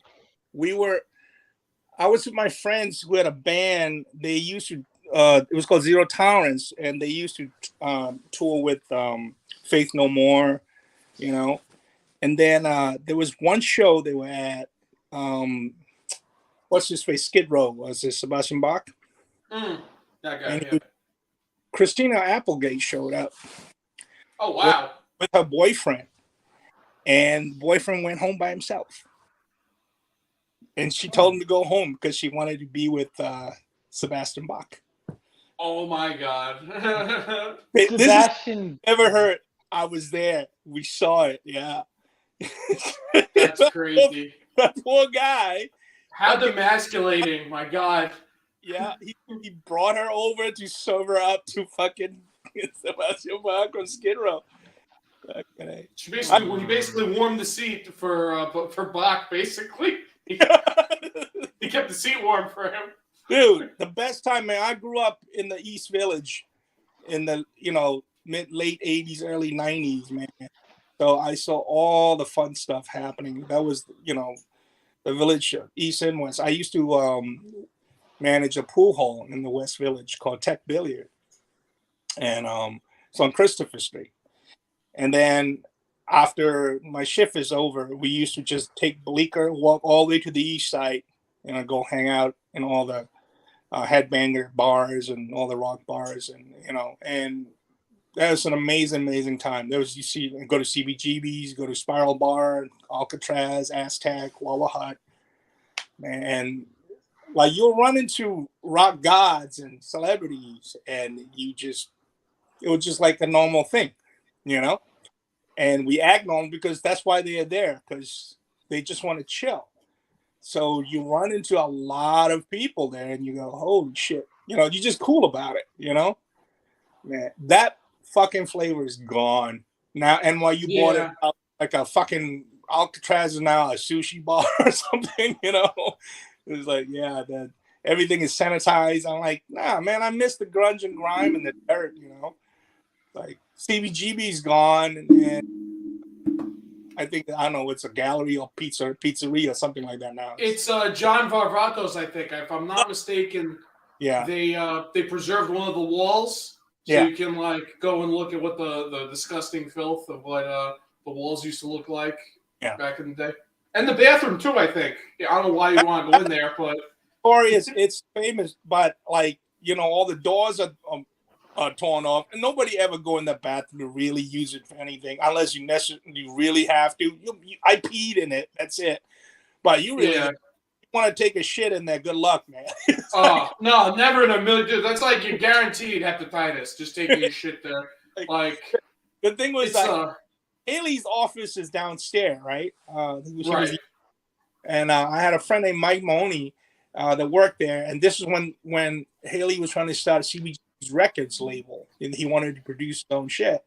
And I was there because I designed some of their album covers for some of the bands they had, Molotov Cocktail. Oh shit, yeah. So I was there on the weekend, but Haley didn't know how to manage that shit, so it didn't went nowhere. And he finally. NYU started buying out a lot of the real estate in the neighborhood because NYU is there, and they were trying to gentrify the whole place and clean it up. And CBGB was like the last holdout, and then finally Haley just gave it up. The rent was like too much, and and that's crazy. They couldn't figure out a way to keep it going. Like, you would think that there would be some sort of, I don't know, way to make it work. Like, I know the guy who ran it's incompetent, and that's an astronomical rent. But I mean, come on, huge names would play there. No, it's part of New York's history. I mean, it's part of rock and roll history. It's a landmark. And it should be preserved. Not just one wall. I mean, come on. Preserve a place like that is to keep going and do what it's supposed to do. It's supposed to celebrate fucking rock and underground and a voice that normally isn't heard anywhere, And the thing is, people can do that now without being somewhere physically because of the internet and because of social media and YouTube and shit. Anybody can express themselves now just being at home in their freaking crusty underwear if they want to. Yeah. Yeah. I don't know. It's just I don't know. It's just kind of sad. None of us are ever going to be able to go there. I mean, I've never been there. I mean, I could go see a wall like CBGB's. Every time I see a millennial with a fucking CBGB shirt, I want to smack them. Yeah, I mean, it went under when I was like, what, 12? I think 06 it went under or something like that. It's like, do you know what CBG is like? It's an OMFUG. Do you know what that means? What? It's our motherfucking underground. You're like, what? You don't even know what the fuck stands when you're wearing it. No, that's the same thing with the Misfit shirts. Everybody wears the Misfit skull. Nobody knows what it is. Yeah. You know, it's sad. It's like when I see a kid wearing a Striacha fucking t-shirt. Why are you wearing a fucking Striacha t-shirt? It's a fucking pepper sauce. It was the cheapest fucking pepper sauce that us Asians can buy at any fucking Asian store for 99 cents. Now I gotta pay $6 for it because you motherfuckers think it's fucking trendy and cool, put Striacha and everything, that you want to wear a shirt. That's like I'm gonna walk around with a French mustard shirt on my fucking, on my chest. French's mustard. That's like those round eyes with the freaking Chinese character tattoos. And every one, I always go up and go, you know what it says? So he goes, yes, it says brave. No, it says beef and broccoli. You don't know what the fuck it says. Yeah. But your tattoo artist was probably hungry for lunch. He just made us look at the menu. That looks cool. I just tattooed on it. He goes, really? No, I'm fucking with you. Jesus, relax. So I'm gonna go get a tattoo of just English words like tree and fire. Get like hamburger. Yeah, right. Baseball. All right. It is midnight, and I'm gonna turn back into I think I'll call it a night soon too. Yeah, Been a great look one. at my glass slipper, and and I'm gonna bippity boppity boo back into work stiff at Rostamore. Guys, thank you again for letting me come in and Of course, guys, it's been great. Anytime, man. Anytime. It's been a pleasure having you on. Y'all take care now. Good night, everybody. Good night, Buzz. Good night. Make sure to follow him, dude. He might. Dude, this is so cool. He seems like every time thinking us. He's the showstopper. He's the showstopper. I mean, he shows up, the whole show gets better by like 20 times by far. Oh man, yeah. I woke up early today, so I don't know how I'm that dude. Let me tell you something. You barely know who Danzig is, but if you know about the lore and the memes of Danzig, that story was everything I had hoped for and more. Like when Kieran, welcome. I'm glad to have you on, man. By the way, this is why I live stream to Twitch. Sorry, didn't mean to interrupt you. It's all right. No, but that's everything I meant. When he said Danzig at a party, I'm like, I pictured it for a second, and that was I was like, there's definitely whores with giant fake tits there. That's just Danzig, And of course, much to my non-surprise, I didn't expect people to be getting like fingered or whatever on tables or whatever. That was a little more wild than I thought. And Jason was borrowing money.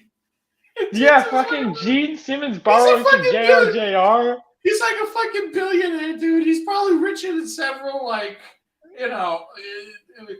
somebody actually figured out Kiss is the most merchandised thing ever.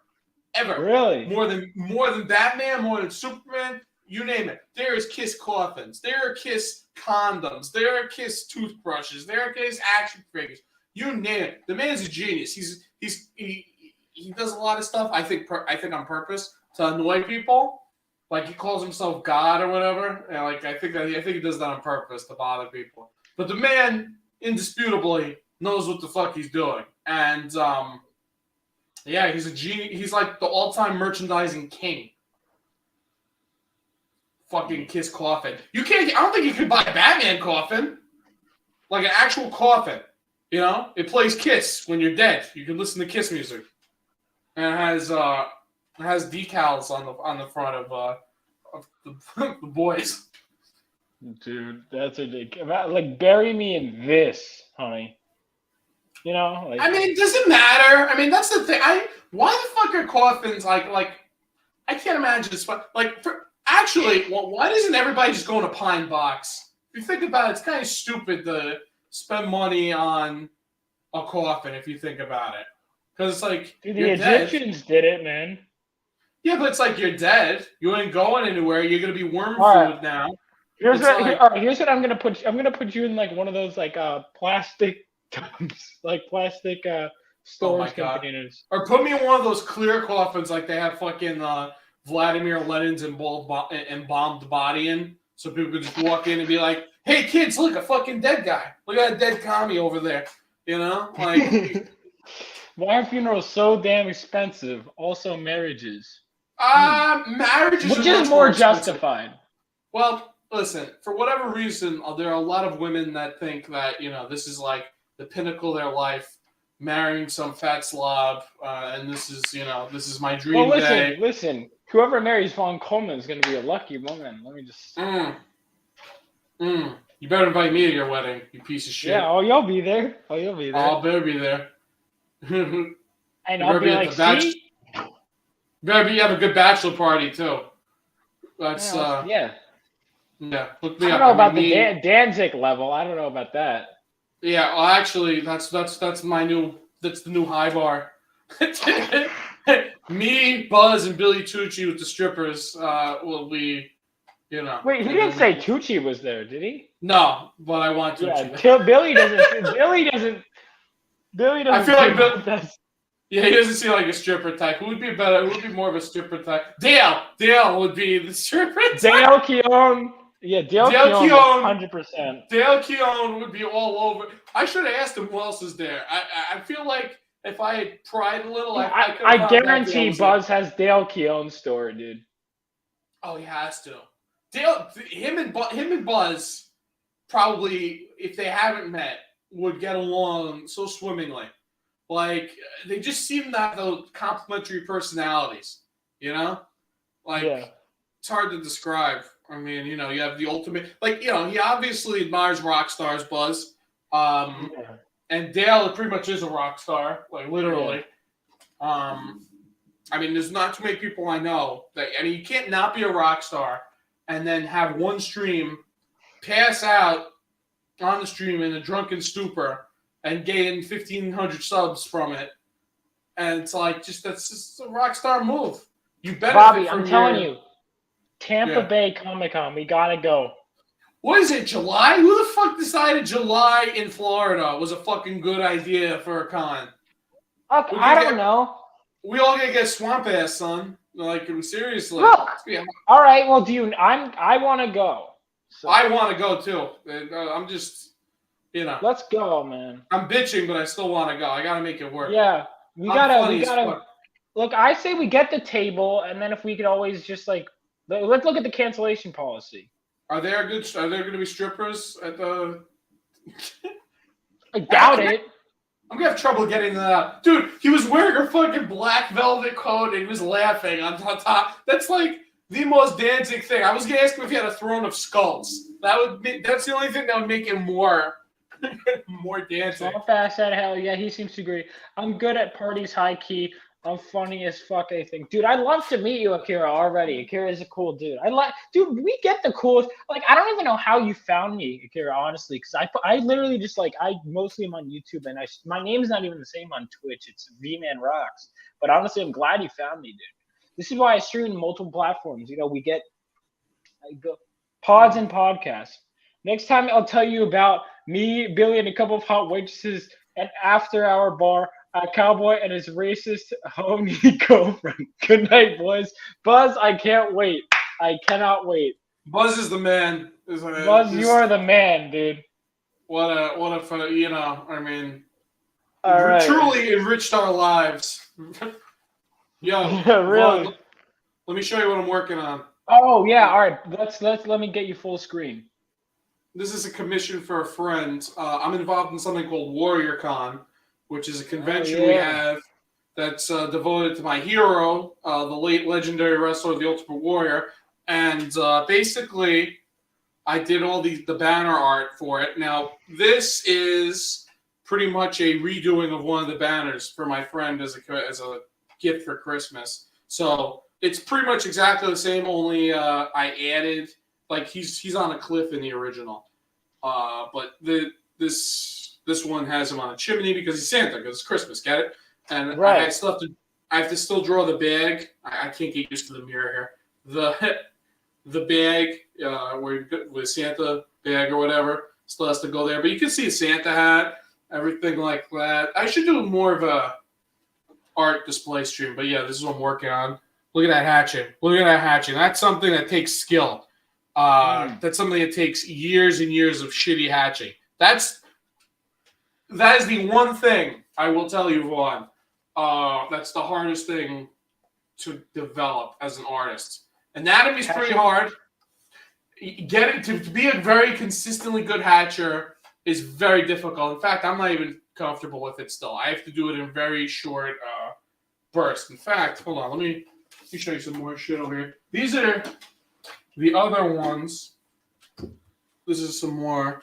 I have some of the banner. Can't get used to the mirror here. So yeah, so this is the WrestleMania 6 banner. This is all for WarriorCon. This is the... Oh my god, this fucking thing. Wow. SummerSlam 92.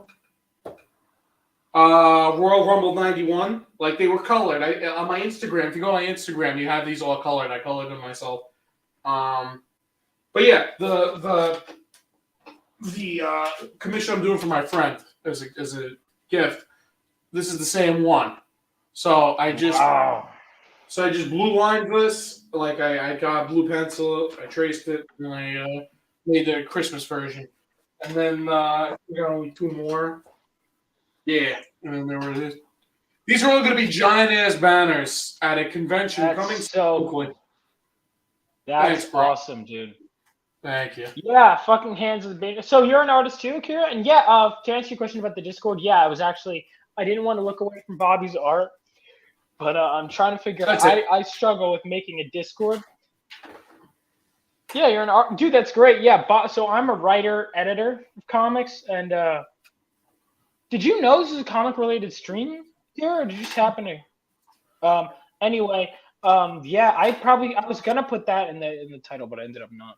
I probably should. We gotta work on your titles. That is one critique. You've gotten significantly better at everything. The titles still kind of suck. I will. Oh, they're awful. They're awful. They're awful. Cool, fun hangout stream part 3, and it's like. Yeah, they're really bad. They're really bad. I gotta do. It's not good. Yeah. Because then after the fact, it would be easy to title them like funny stories. Well, but it's like when I go into these, I'm like, what the fuck are we doing? Like this one would be a good one to be like fucking around with Buzz part 2, something like that. I didn't know that was even gonna happen, but that's great. Dude, Buzz is the man, dude. Man of the people. Yeah, for sure. Yeah. Yeah, I mean, I don't have to be full screen anymore. I stopped showing it, but if you want, it's okay, man. I can show some other cool shit I got here. Yeah, I love my my setup down here. Moving down here, as much as I love my original space, this was definitely a very good move. It's toasty shit down here. Up there in the front was freezing because it's all windows, and plus I have room to hang everything. You know, I got a lot of wall space. I didn't have any wall space up in the front because it's all windows. I'm sure everybody is riveted by my my studio setup situation. Get the fuck, kick Bobby. No, I'm kidding. What the fuck? No, wait. I'm kidding. Wait. Hold on. You know Mike Zeck, right? Yeah. Are you a Mike Zeck fan? Would you say? Love Mike Zeck's art. Oh. Well, then you have functioning eyeballs because there's no human being on earth that should dislike Mike Zeck. Yeah, right. Because, watch this. I have this hanging up on my wall. This, oh my god, the fucking reflection. This is a remark I got for like $40. Wow. Yeah, right? Dude, I have those. Pretty I have that issue signed by Shooter. I actually got it from Cecil, but I have it signed by Shooter, Beatty. Did Cecil sign it? Bob Sharon, and Stephen Grant. Not Mike Zeck, but. Oh, actually, did I show you my ultimate, probably my rarest art possession? This was done by one of my favorite artists 6 months before he died. Who? John Paul Leon. I don't know if I know. I might have to. You don't know John Paul Leon? John Paul Leon. Let me look it up. This is a Rorschach, by the way, in case you guys. Yeah, I know. I honestly really find it funny that everyone likes that character except Alan Moore. Well, Alan Moore. Alan Moore's like, you're supposed to hate him. We're like, no. No. He's easily the best character, not even close. Yeah. Everybody's like, oh, Dr. Manhattan's the best character. Get the fuck out of here. He's a fucking two-dimensional character. He's this fucking naked, bald nerd with his blue cock hanging out. I mean, really, who gives a shit? Like, that's supposed to be... Like, let me go on a rant here. I hate this whole intellectualization some people do of, like, just stupid shit. Like, all right, we're going to justify having a blue penis on in full view for all these pages because, he lost his humanity. You know, it's just like, it's so stupid. It's not worth the point they're making. Like, nobody looks at Dr. Manhattan in a serious way. I'm sorry. They don't. Unless he has the underwear on. If he just has his blue cock hanging out, I mean, nobody's going to take it seriously because it's funny. You know, people look at dicks and they're like, haha, a dick. You know, it's not like, I mean, and then they justify it by like, oh, well, the statues of antiquity, it's a fucking comic book, bro. Like, come on. Statues of antiquity, my ass, dude. You see uncircumcised blue dong for all the pages. I mean, it just becomes ridiculous. Yeah, he seems to agree with you. Yeah, he agrees.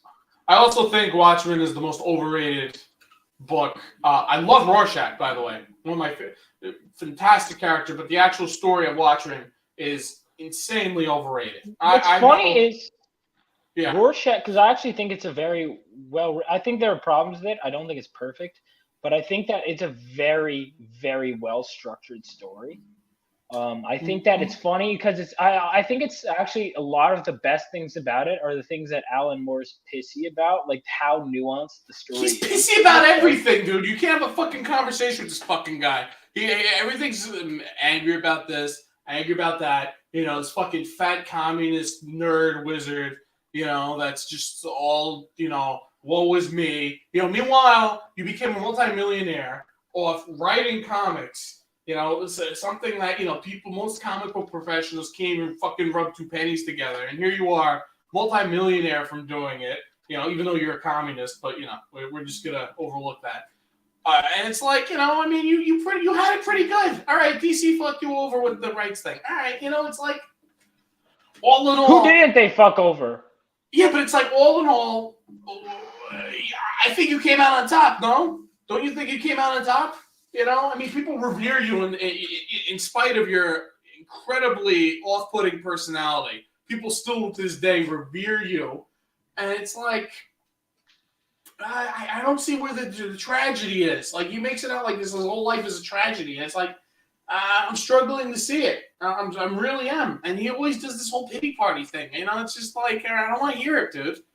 I don't want to hear it at all. And it's not even just a pity party thing. He goes off about how comics are horrible, infantile, juvenile, undeveloped men read them. All this shit. It's like, dude, nobody would know who the fuck you were if it wasn't for comics. Like, you owe your entire life to this medium. Show just a little bit of respect. I know you have this fucking sardonic bullshit that you do where it's like, I have to be witty and degrade everything that I've cherished. Or is it? Yeah. Would it be degradate?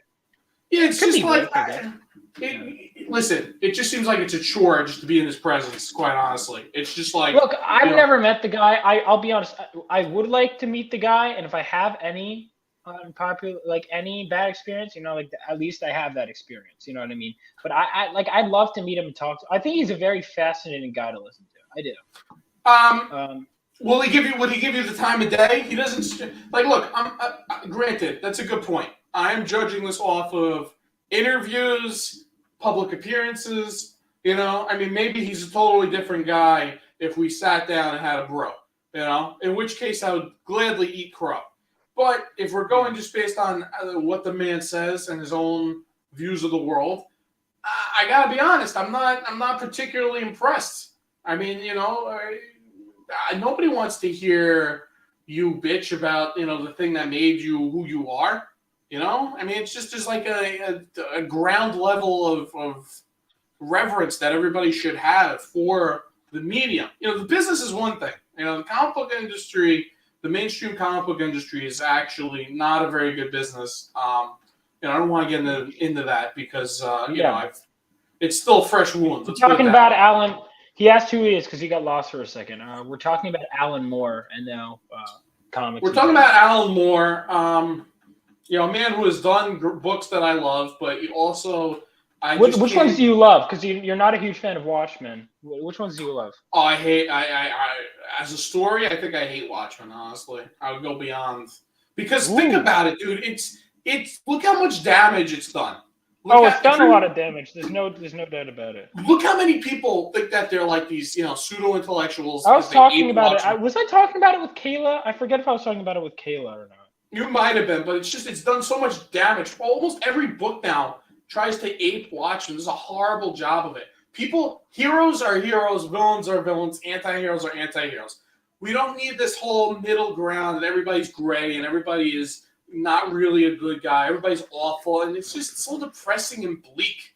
It's people go to superheroes to have fun and to be inspired. Like Batman, reading Batman makes me a better person in a way. It's like I think so too. Batman has inspired me. Batman is a hero of mine. I don't give a shit if people think I'm a nerd for thinking a fictional character is my hero. He is. He's a good man. Something horrible happened to him, and he said, I'm not going to let that happen to people. He gave up his comfortable life as a billionaire to help people.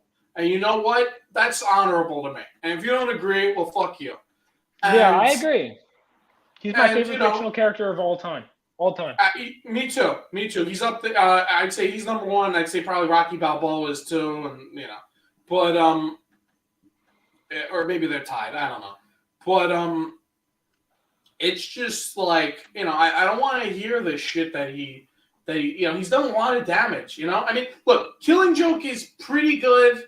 I mean, I like the writing less and less as the years go on because I think having the Joker. Having things answered about him. He doesn't kill him. I mean, Ethan. I remember Ethan saying about first of all, that's a stupid rumor. Okay, that's a rumor somebody made up. Now, it's not true. He clearly has his hand on his shoulder. He very clearly does not kill.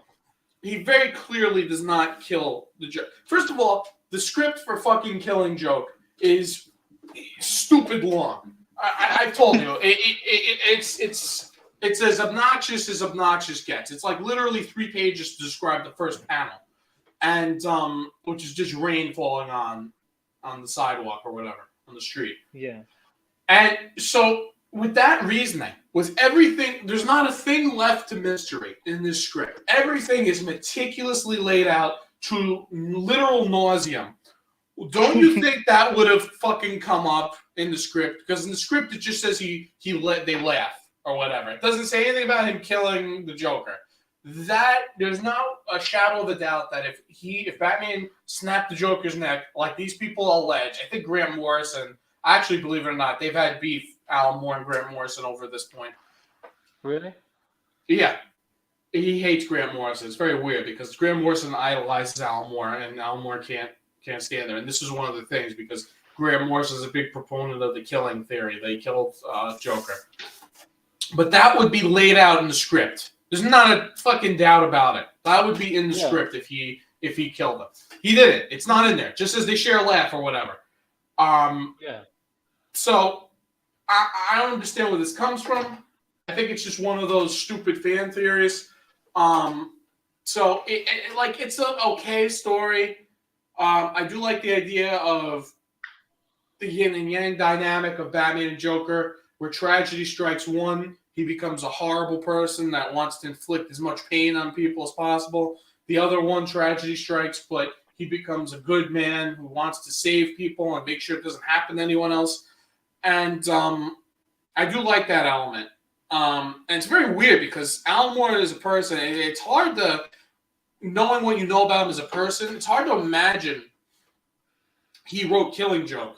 Like, if you read Killing Joke without knowing who wrote it, Alan Moore would probably be lower on the list of people you would expect to write because he doesn't. Famously, him and Frank Miller debated because he doesn't really believe in. Alan Moore does not believe in inherent evil. Yeah. Frank Miller very much does. He believes some people are evil. It's just gonna happen. Yeah. Yeah, and Alan Moore doesn't. And it's just the justice aspect of it. It's very we talked about this last time. We're both Team Miller on this, right? That there's some people that are just evil. Like, dude, look at somebody like Ted Bundy. He was a rich man. He had a good life. He was very good with women. He was smart. He was a lawyer.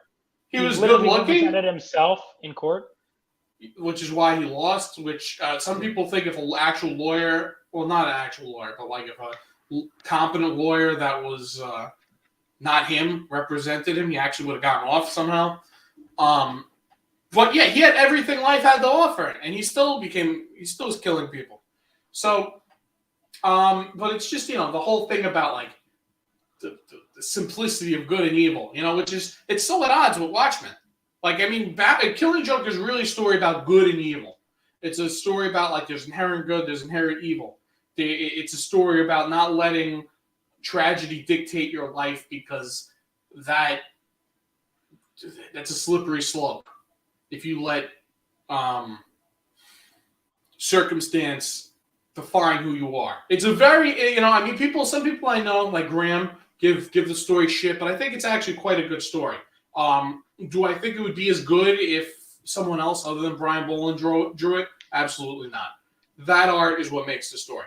Now, I haven't read any of Boland's other work, but I love. He does a lot of covers too, right? Like he's done. I know he did a great Robin cover. This guy, hang on. He said something great. People can be inherently evil, and I'm sorry I've missed some of your comments earlier. I'll get to it. I've experienced it. A damn 3-year-old was holding this parakeet. Oh God! All right, don't read the rest. That's not evil. I don't know what is. No, but it's a good point that there are people that are just psychotic. It's disgusting. Man, fuck that girl. What an asshole. Yeah, was that a guy or a girl? I don't know. Either way. I think he said girl. 3-year-old little girl, I think he said. I'm looking at it again because I didn't want to bring it up again. 3-year-old. Oh, did it say girl? I think it said girl, didn't it? Or am I just imagining that? No, it didn't say boy or girl. Oh, all right. Well, whoever that thing is, bye. Yeah. Killing animals. What an asshole. Man, let me tell you, people tell me stories sometimes. It could be like, this guy, he was just about to get his pension or whatever, and he got run over by a cement truck and got, killed immediately. And I'll just be like, oh, wow, that's sad. And somebody will be like, wow, this dog got hurt its paw. And I'm like, oh, man, that sucks. What the fuck? I hope he's all right. I have so much, I just don't really give a shit about people, quite frankly. But, yeah, I mean, what else has Alan Moore done? Well, that's the thing with Brian Boland, real quickly. He's pretty much only done 2 things. He's pretty much only worked on Judge Dredd and Killing Joke. I mean, as good as he is, he's known for being a pretty slow artist. And his extensive cover work, like he does, like he's usually, the other day we had the discussion about best comic book artist. Most people usually put him in that category. He's usually top 3 for most people. I mean, he probably works better as a cover artist because his speed is an issue for him, which, not shocking. If you've seen his work, he is really fucking good, really detail-oriented, so it's not really a shock that he takes forever. I mean, that's actually a very big misnomer. Some comic artists are actually slow. It's just this misconception that every comic book artist is fast. Fucking Bernie Wrightson's Frankenstein took him like a decade to do. It's not that long either. It's like, what? It's like 40-something pages, I think. Yeah, it took him like a decade. Like, but then again, if you see the level of detail, like this fucking guy literally drew every blade of grass in like an open field. Like, he was wild that way. But yeah, we were talking about. I'm gonna add that to my list. Bernie Wrightson's Frankenstein. I had an original from him, just a little bullshit sketch. I actually sold it, which is probably the biggest regret I have in terms of selling and owning things is that I sold that one. I wish I kept that. It was only, it still probably didn't accumulate too much value. It was like a $300 single figure sketch of, it was like this, I don't know, some fantasy character. It was like monster looking. Yeah, I wish I still had it. That's definitely a regret I have. But, All right, so quick question for you: what's Bobby's fave Oh, not asking me, Akira. But no one gives a shit about you, Vaughn. All right, let me talk to my adoring public here. Favorite comic company? Who do you think gives the stories of DC and Marvel? I've always been a DC guy because Batman's DC. I think if Batman was Marvel, I'd probably be a Marvel guy. I love both. Right. I think you won't be hard pressed to find good stories from either if you look in the right place. Personally, Dark Knight Returns is my favorite comic ever. Like, that made me want to do this. I put that shit down the first time, and I was like, I want to do this. There's something I didn't know existed within me was switched on. It was just something. Like, it spoke. You know, it sounds so fucking lame, but it spoke to me. It really spoke to me in a way I didn't think. Like, I was that little kid. I was that 4-year-old again that was just sat down in front of the TV and seeing Batman the Animated Series, the intro, and just being hooked. Yeah. Like, that's how I felt. And I felt like just it wasn't just a comic book story. Like, you know, there's a place for comics where it's just to entertain, but there's also a place for comics that really have something to fucking say. Like, the reason Dark Knight Returns is so well regarded is because it boils down Batman really, really, really well. Mm-hmm. Batman is. And there's so many people that are just like, it just makes Batman a psycho. I'm like, that's such a shallow read of it. That's a horrible take. But people are like, oh, it just makes him a fascist. I'm like, that's not like. Dude, that's so stupid. You could say that about any superhero. First of all, these people don't know what fascist means. All right. Mm-hmm. Second of all, I mean, you could say that about any vigilante if you want to just start calling everybody a fascist. And what's the difference between him and Superman? You know, it's like. Even Green Arrow, you could make that argument about, even though Green Arrow is, you know. Anyway. Oh, why? Because they're rich and they don't have money? I mean, and they have a lot of money? Well, I was just going to say because he is a vigilante. Yeah, I mean, look, it's just I'm saying you could make the same argument. Yeah, it's not a good argument, is my point. Well, the funny thing is he makes fun of these type of people in the book. I don't know if you've actually read Dark I know. Yeah, I know. He's like, people who, if Batman came back today, his whole idea was people would be like, oh, he's such a fascist or whatever. And that people do that in real life. You know, it's so funny. He had them pegged. He had them absolutely fucking pegged. You know, like, he would be like, oh, they would be saying that Joker's the real hero. They'd be making excuses about, like, you know, how villains are just misunderstood. We should let them murder people because, you know, they really. Oh, yeah, Bartholomew Wolper is like a perfect embodiment of, like, listen, he's the victim here. And then I actually like wait, hang on. How does he die in the comic again?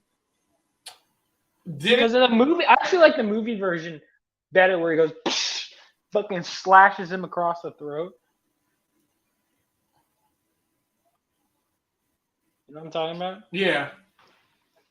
Yeah, I know what you're talking about. It's I'm trying to remember if that happens in the book too. He might have just gotten poisoned with the rest of the audience in the book. That's what I think.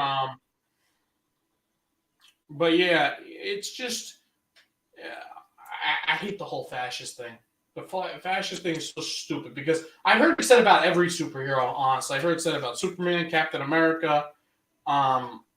It's just such a pseudo-intellectual bullshit take by people who don't know what they're talking about. Like, a fascist impedes people's personal freedoms. If you're not breaking the law, none of these people are going to bother you. You know? And they work on behalf of the government. Well, that's necessarily true. Because Batman, all these guys, yeah, they work for the JSA. They work in conjunction with governments, but they're not the government. They don't represent the government. They're Yep, not that's the agents of the government. superheroes in my story too. Yeah, they're not. Superman and Green Lantern or whatever are not. What's the word? They're not authorized. They're not deputized by the United States government. Yeah, they work in conjunction with them, but those are two very different things. That's like saying, that's like comparing the Justice League to like I don't know, like a fucking foreign military. They don't actually. Or one of the dolls breaks his neck when it flies in. All right. Yeah. Fuck that guy. But yeah. But yeah, it's just such a horrible take. I hear that faintly. Like, there's just, unfortunately with the rise of a lot of these bullshit comic book sites, it's like you could tell these people aren't real fans. They're just ideologues that sort of have like a passing interest in the material where it's like, oh, I want to call myself a nerd. And I'm not trying to be an elitist here, but it's like, Yeah. You can't say you're an expert at something and not actually read the thing you say you're an expert at. Like, you can't be a comic book expert and just watch the occasional Marvel movie. And that's what these people are. And I know this because I've seen it, because I used to intern at a website and I would see people being quote unquote experts at things, and they would just research an article real quick, because you have to pump out those articles when you're at those sites. Yeah, this was like a. Isn't there's those YouTubers that do like the top 10s and they get like facts wrong that you could like I can understand if you read the story decades ago, but there are people that are like, you could clearly tell they read a summary but they skimmed it and they missed details. Like, it's just like that. Yeah, but it's just even the political. Like, look, you're trying to damage Frank Miller. You're trying to damage superheroes when you say stuff like fascist. Yeah, like, that's a very, very weight. It says carries weight. Yeah, exactly. Like, seriously, that's a horrible thing. Nobody wants to be a fascist. Especially because Batman is going up against the government in the fucking. That's the final battle is literally that. Can you see how fucking stupid this is? I mean, you can't be less of a fascist than Batman in that story. Also, literally, the government's trying to kill him. Commie. He literally teams up with Green Arrow, who's a commie in that story, in that particular story. I think Frank Miller has said that he's a commie. I don't know if he's a commie. I think that's a joke because. He did get something. He was rebelling against the government. I thought I heard Frank Miller confirmed in an interview that it was like. No, that's why he only has one arm, because Superman killed him because he refused to go along with the deal. The deal was the reason Batman isn't a superhero anymore is because, and they sort of vaguely touch on this, is the reason there aren't really any superheroes other than Superman is because they sort of made a deal that they would stop. They made a deal with the government.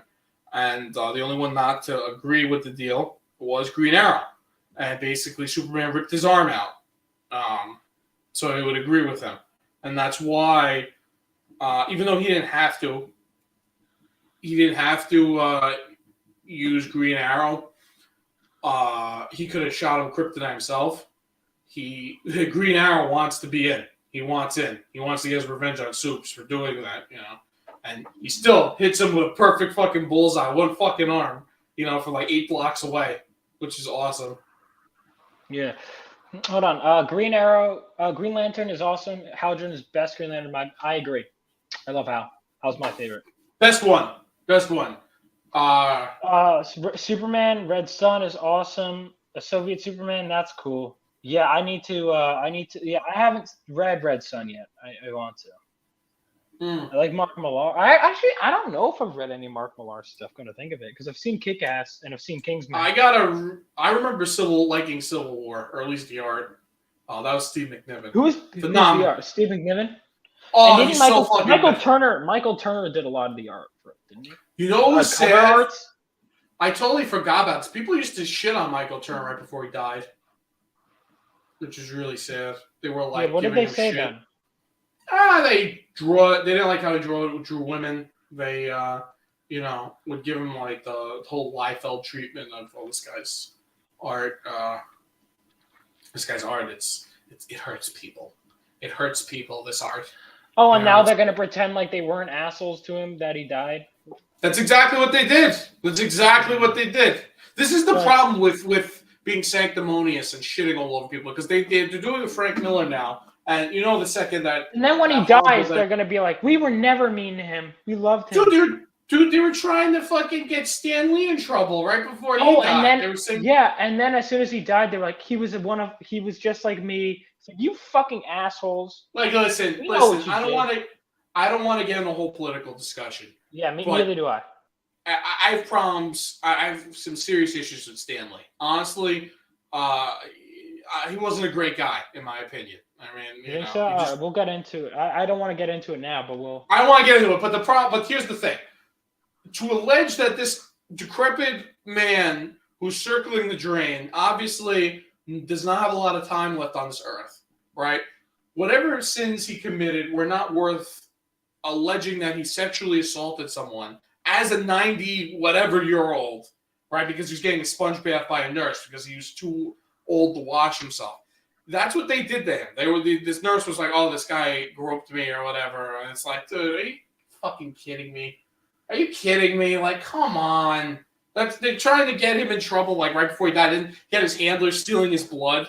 Like, you know, granted, I wasn't crazy about him, but he deserved to go out that way. You know, Bob Kane did. Bob Kane deserved to go out that way, but not Stanley. Yeah, But that's what they were doing. They're like trying to get him in trouble. People writing all these shit articles, believing this crazy woman. You know, it's like, all right, give me a fucking break. Like, he's a fucking 100-year-old man. I'm gonna be honest with you. I haven't looked into the actual story itself. Well, they pretty much vanished can't the really- second he died. I can't really because I can't really comment on it, but I will say it is weird.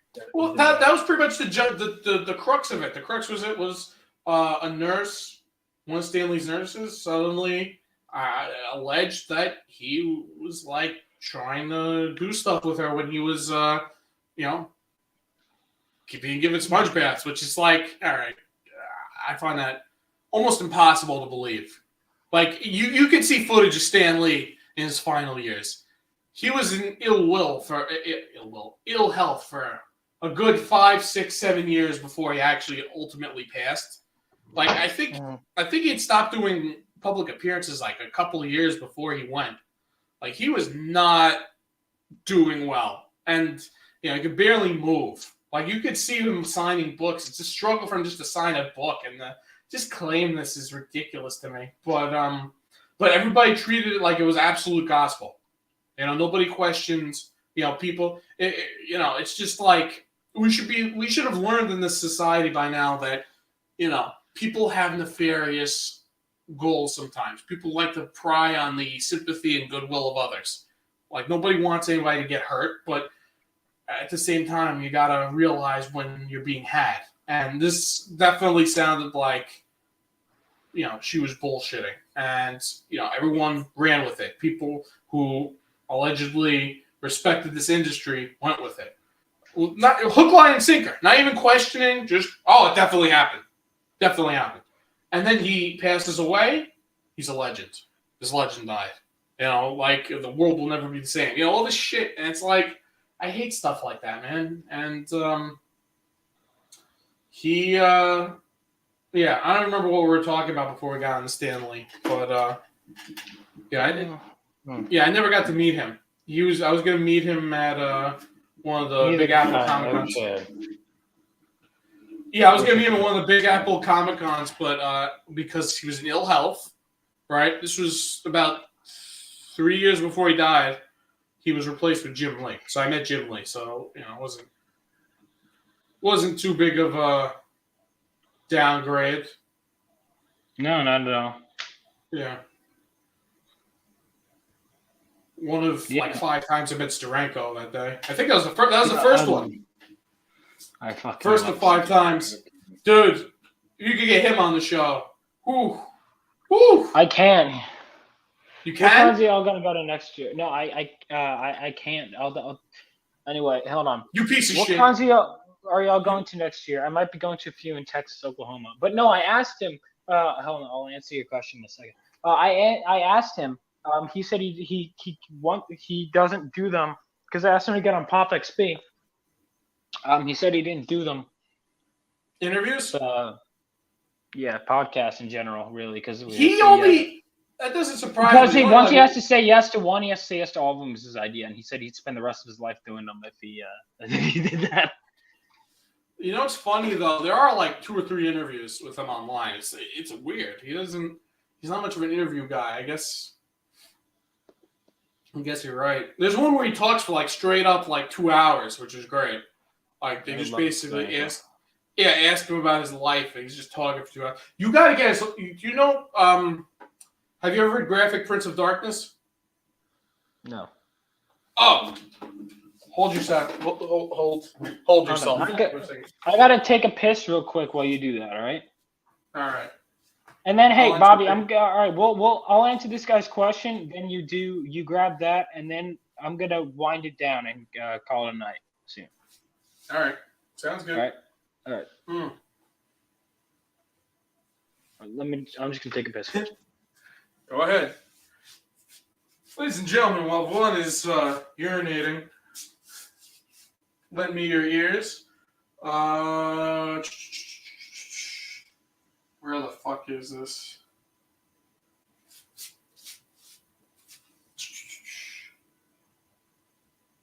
Where the hell did I put this? Hold on. But a good time for Vaughn not to have pissed because, I don't know how interesting me going through my bookshelf is going to be, but that's what you guys will get. It's got to be down here somewhere. Hold on. I will find this. I will find this.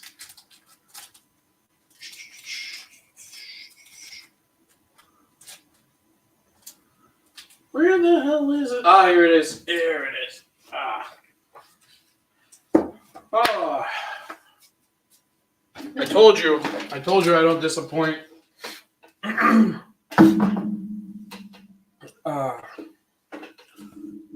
yeah, I'm telling you something.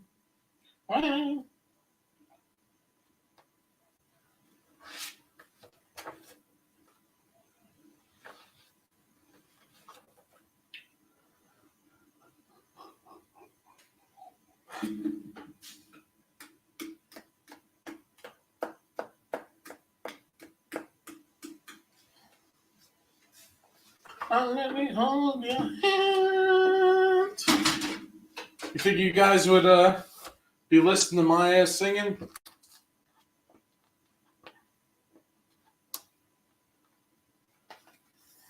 Let me hold your hand.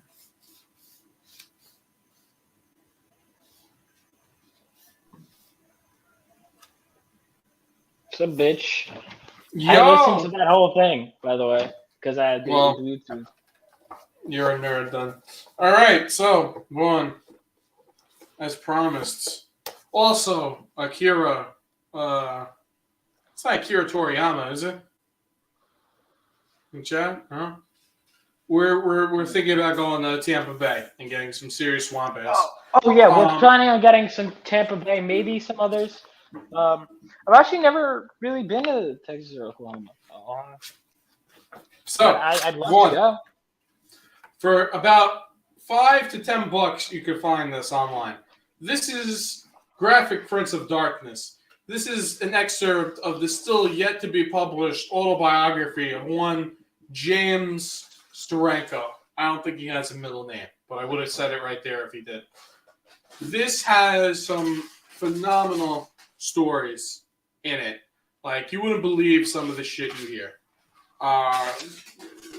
He's just got some incredible stories.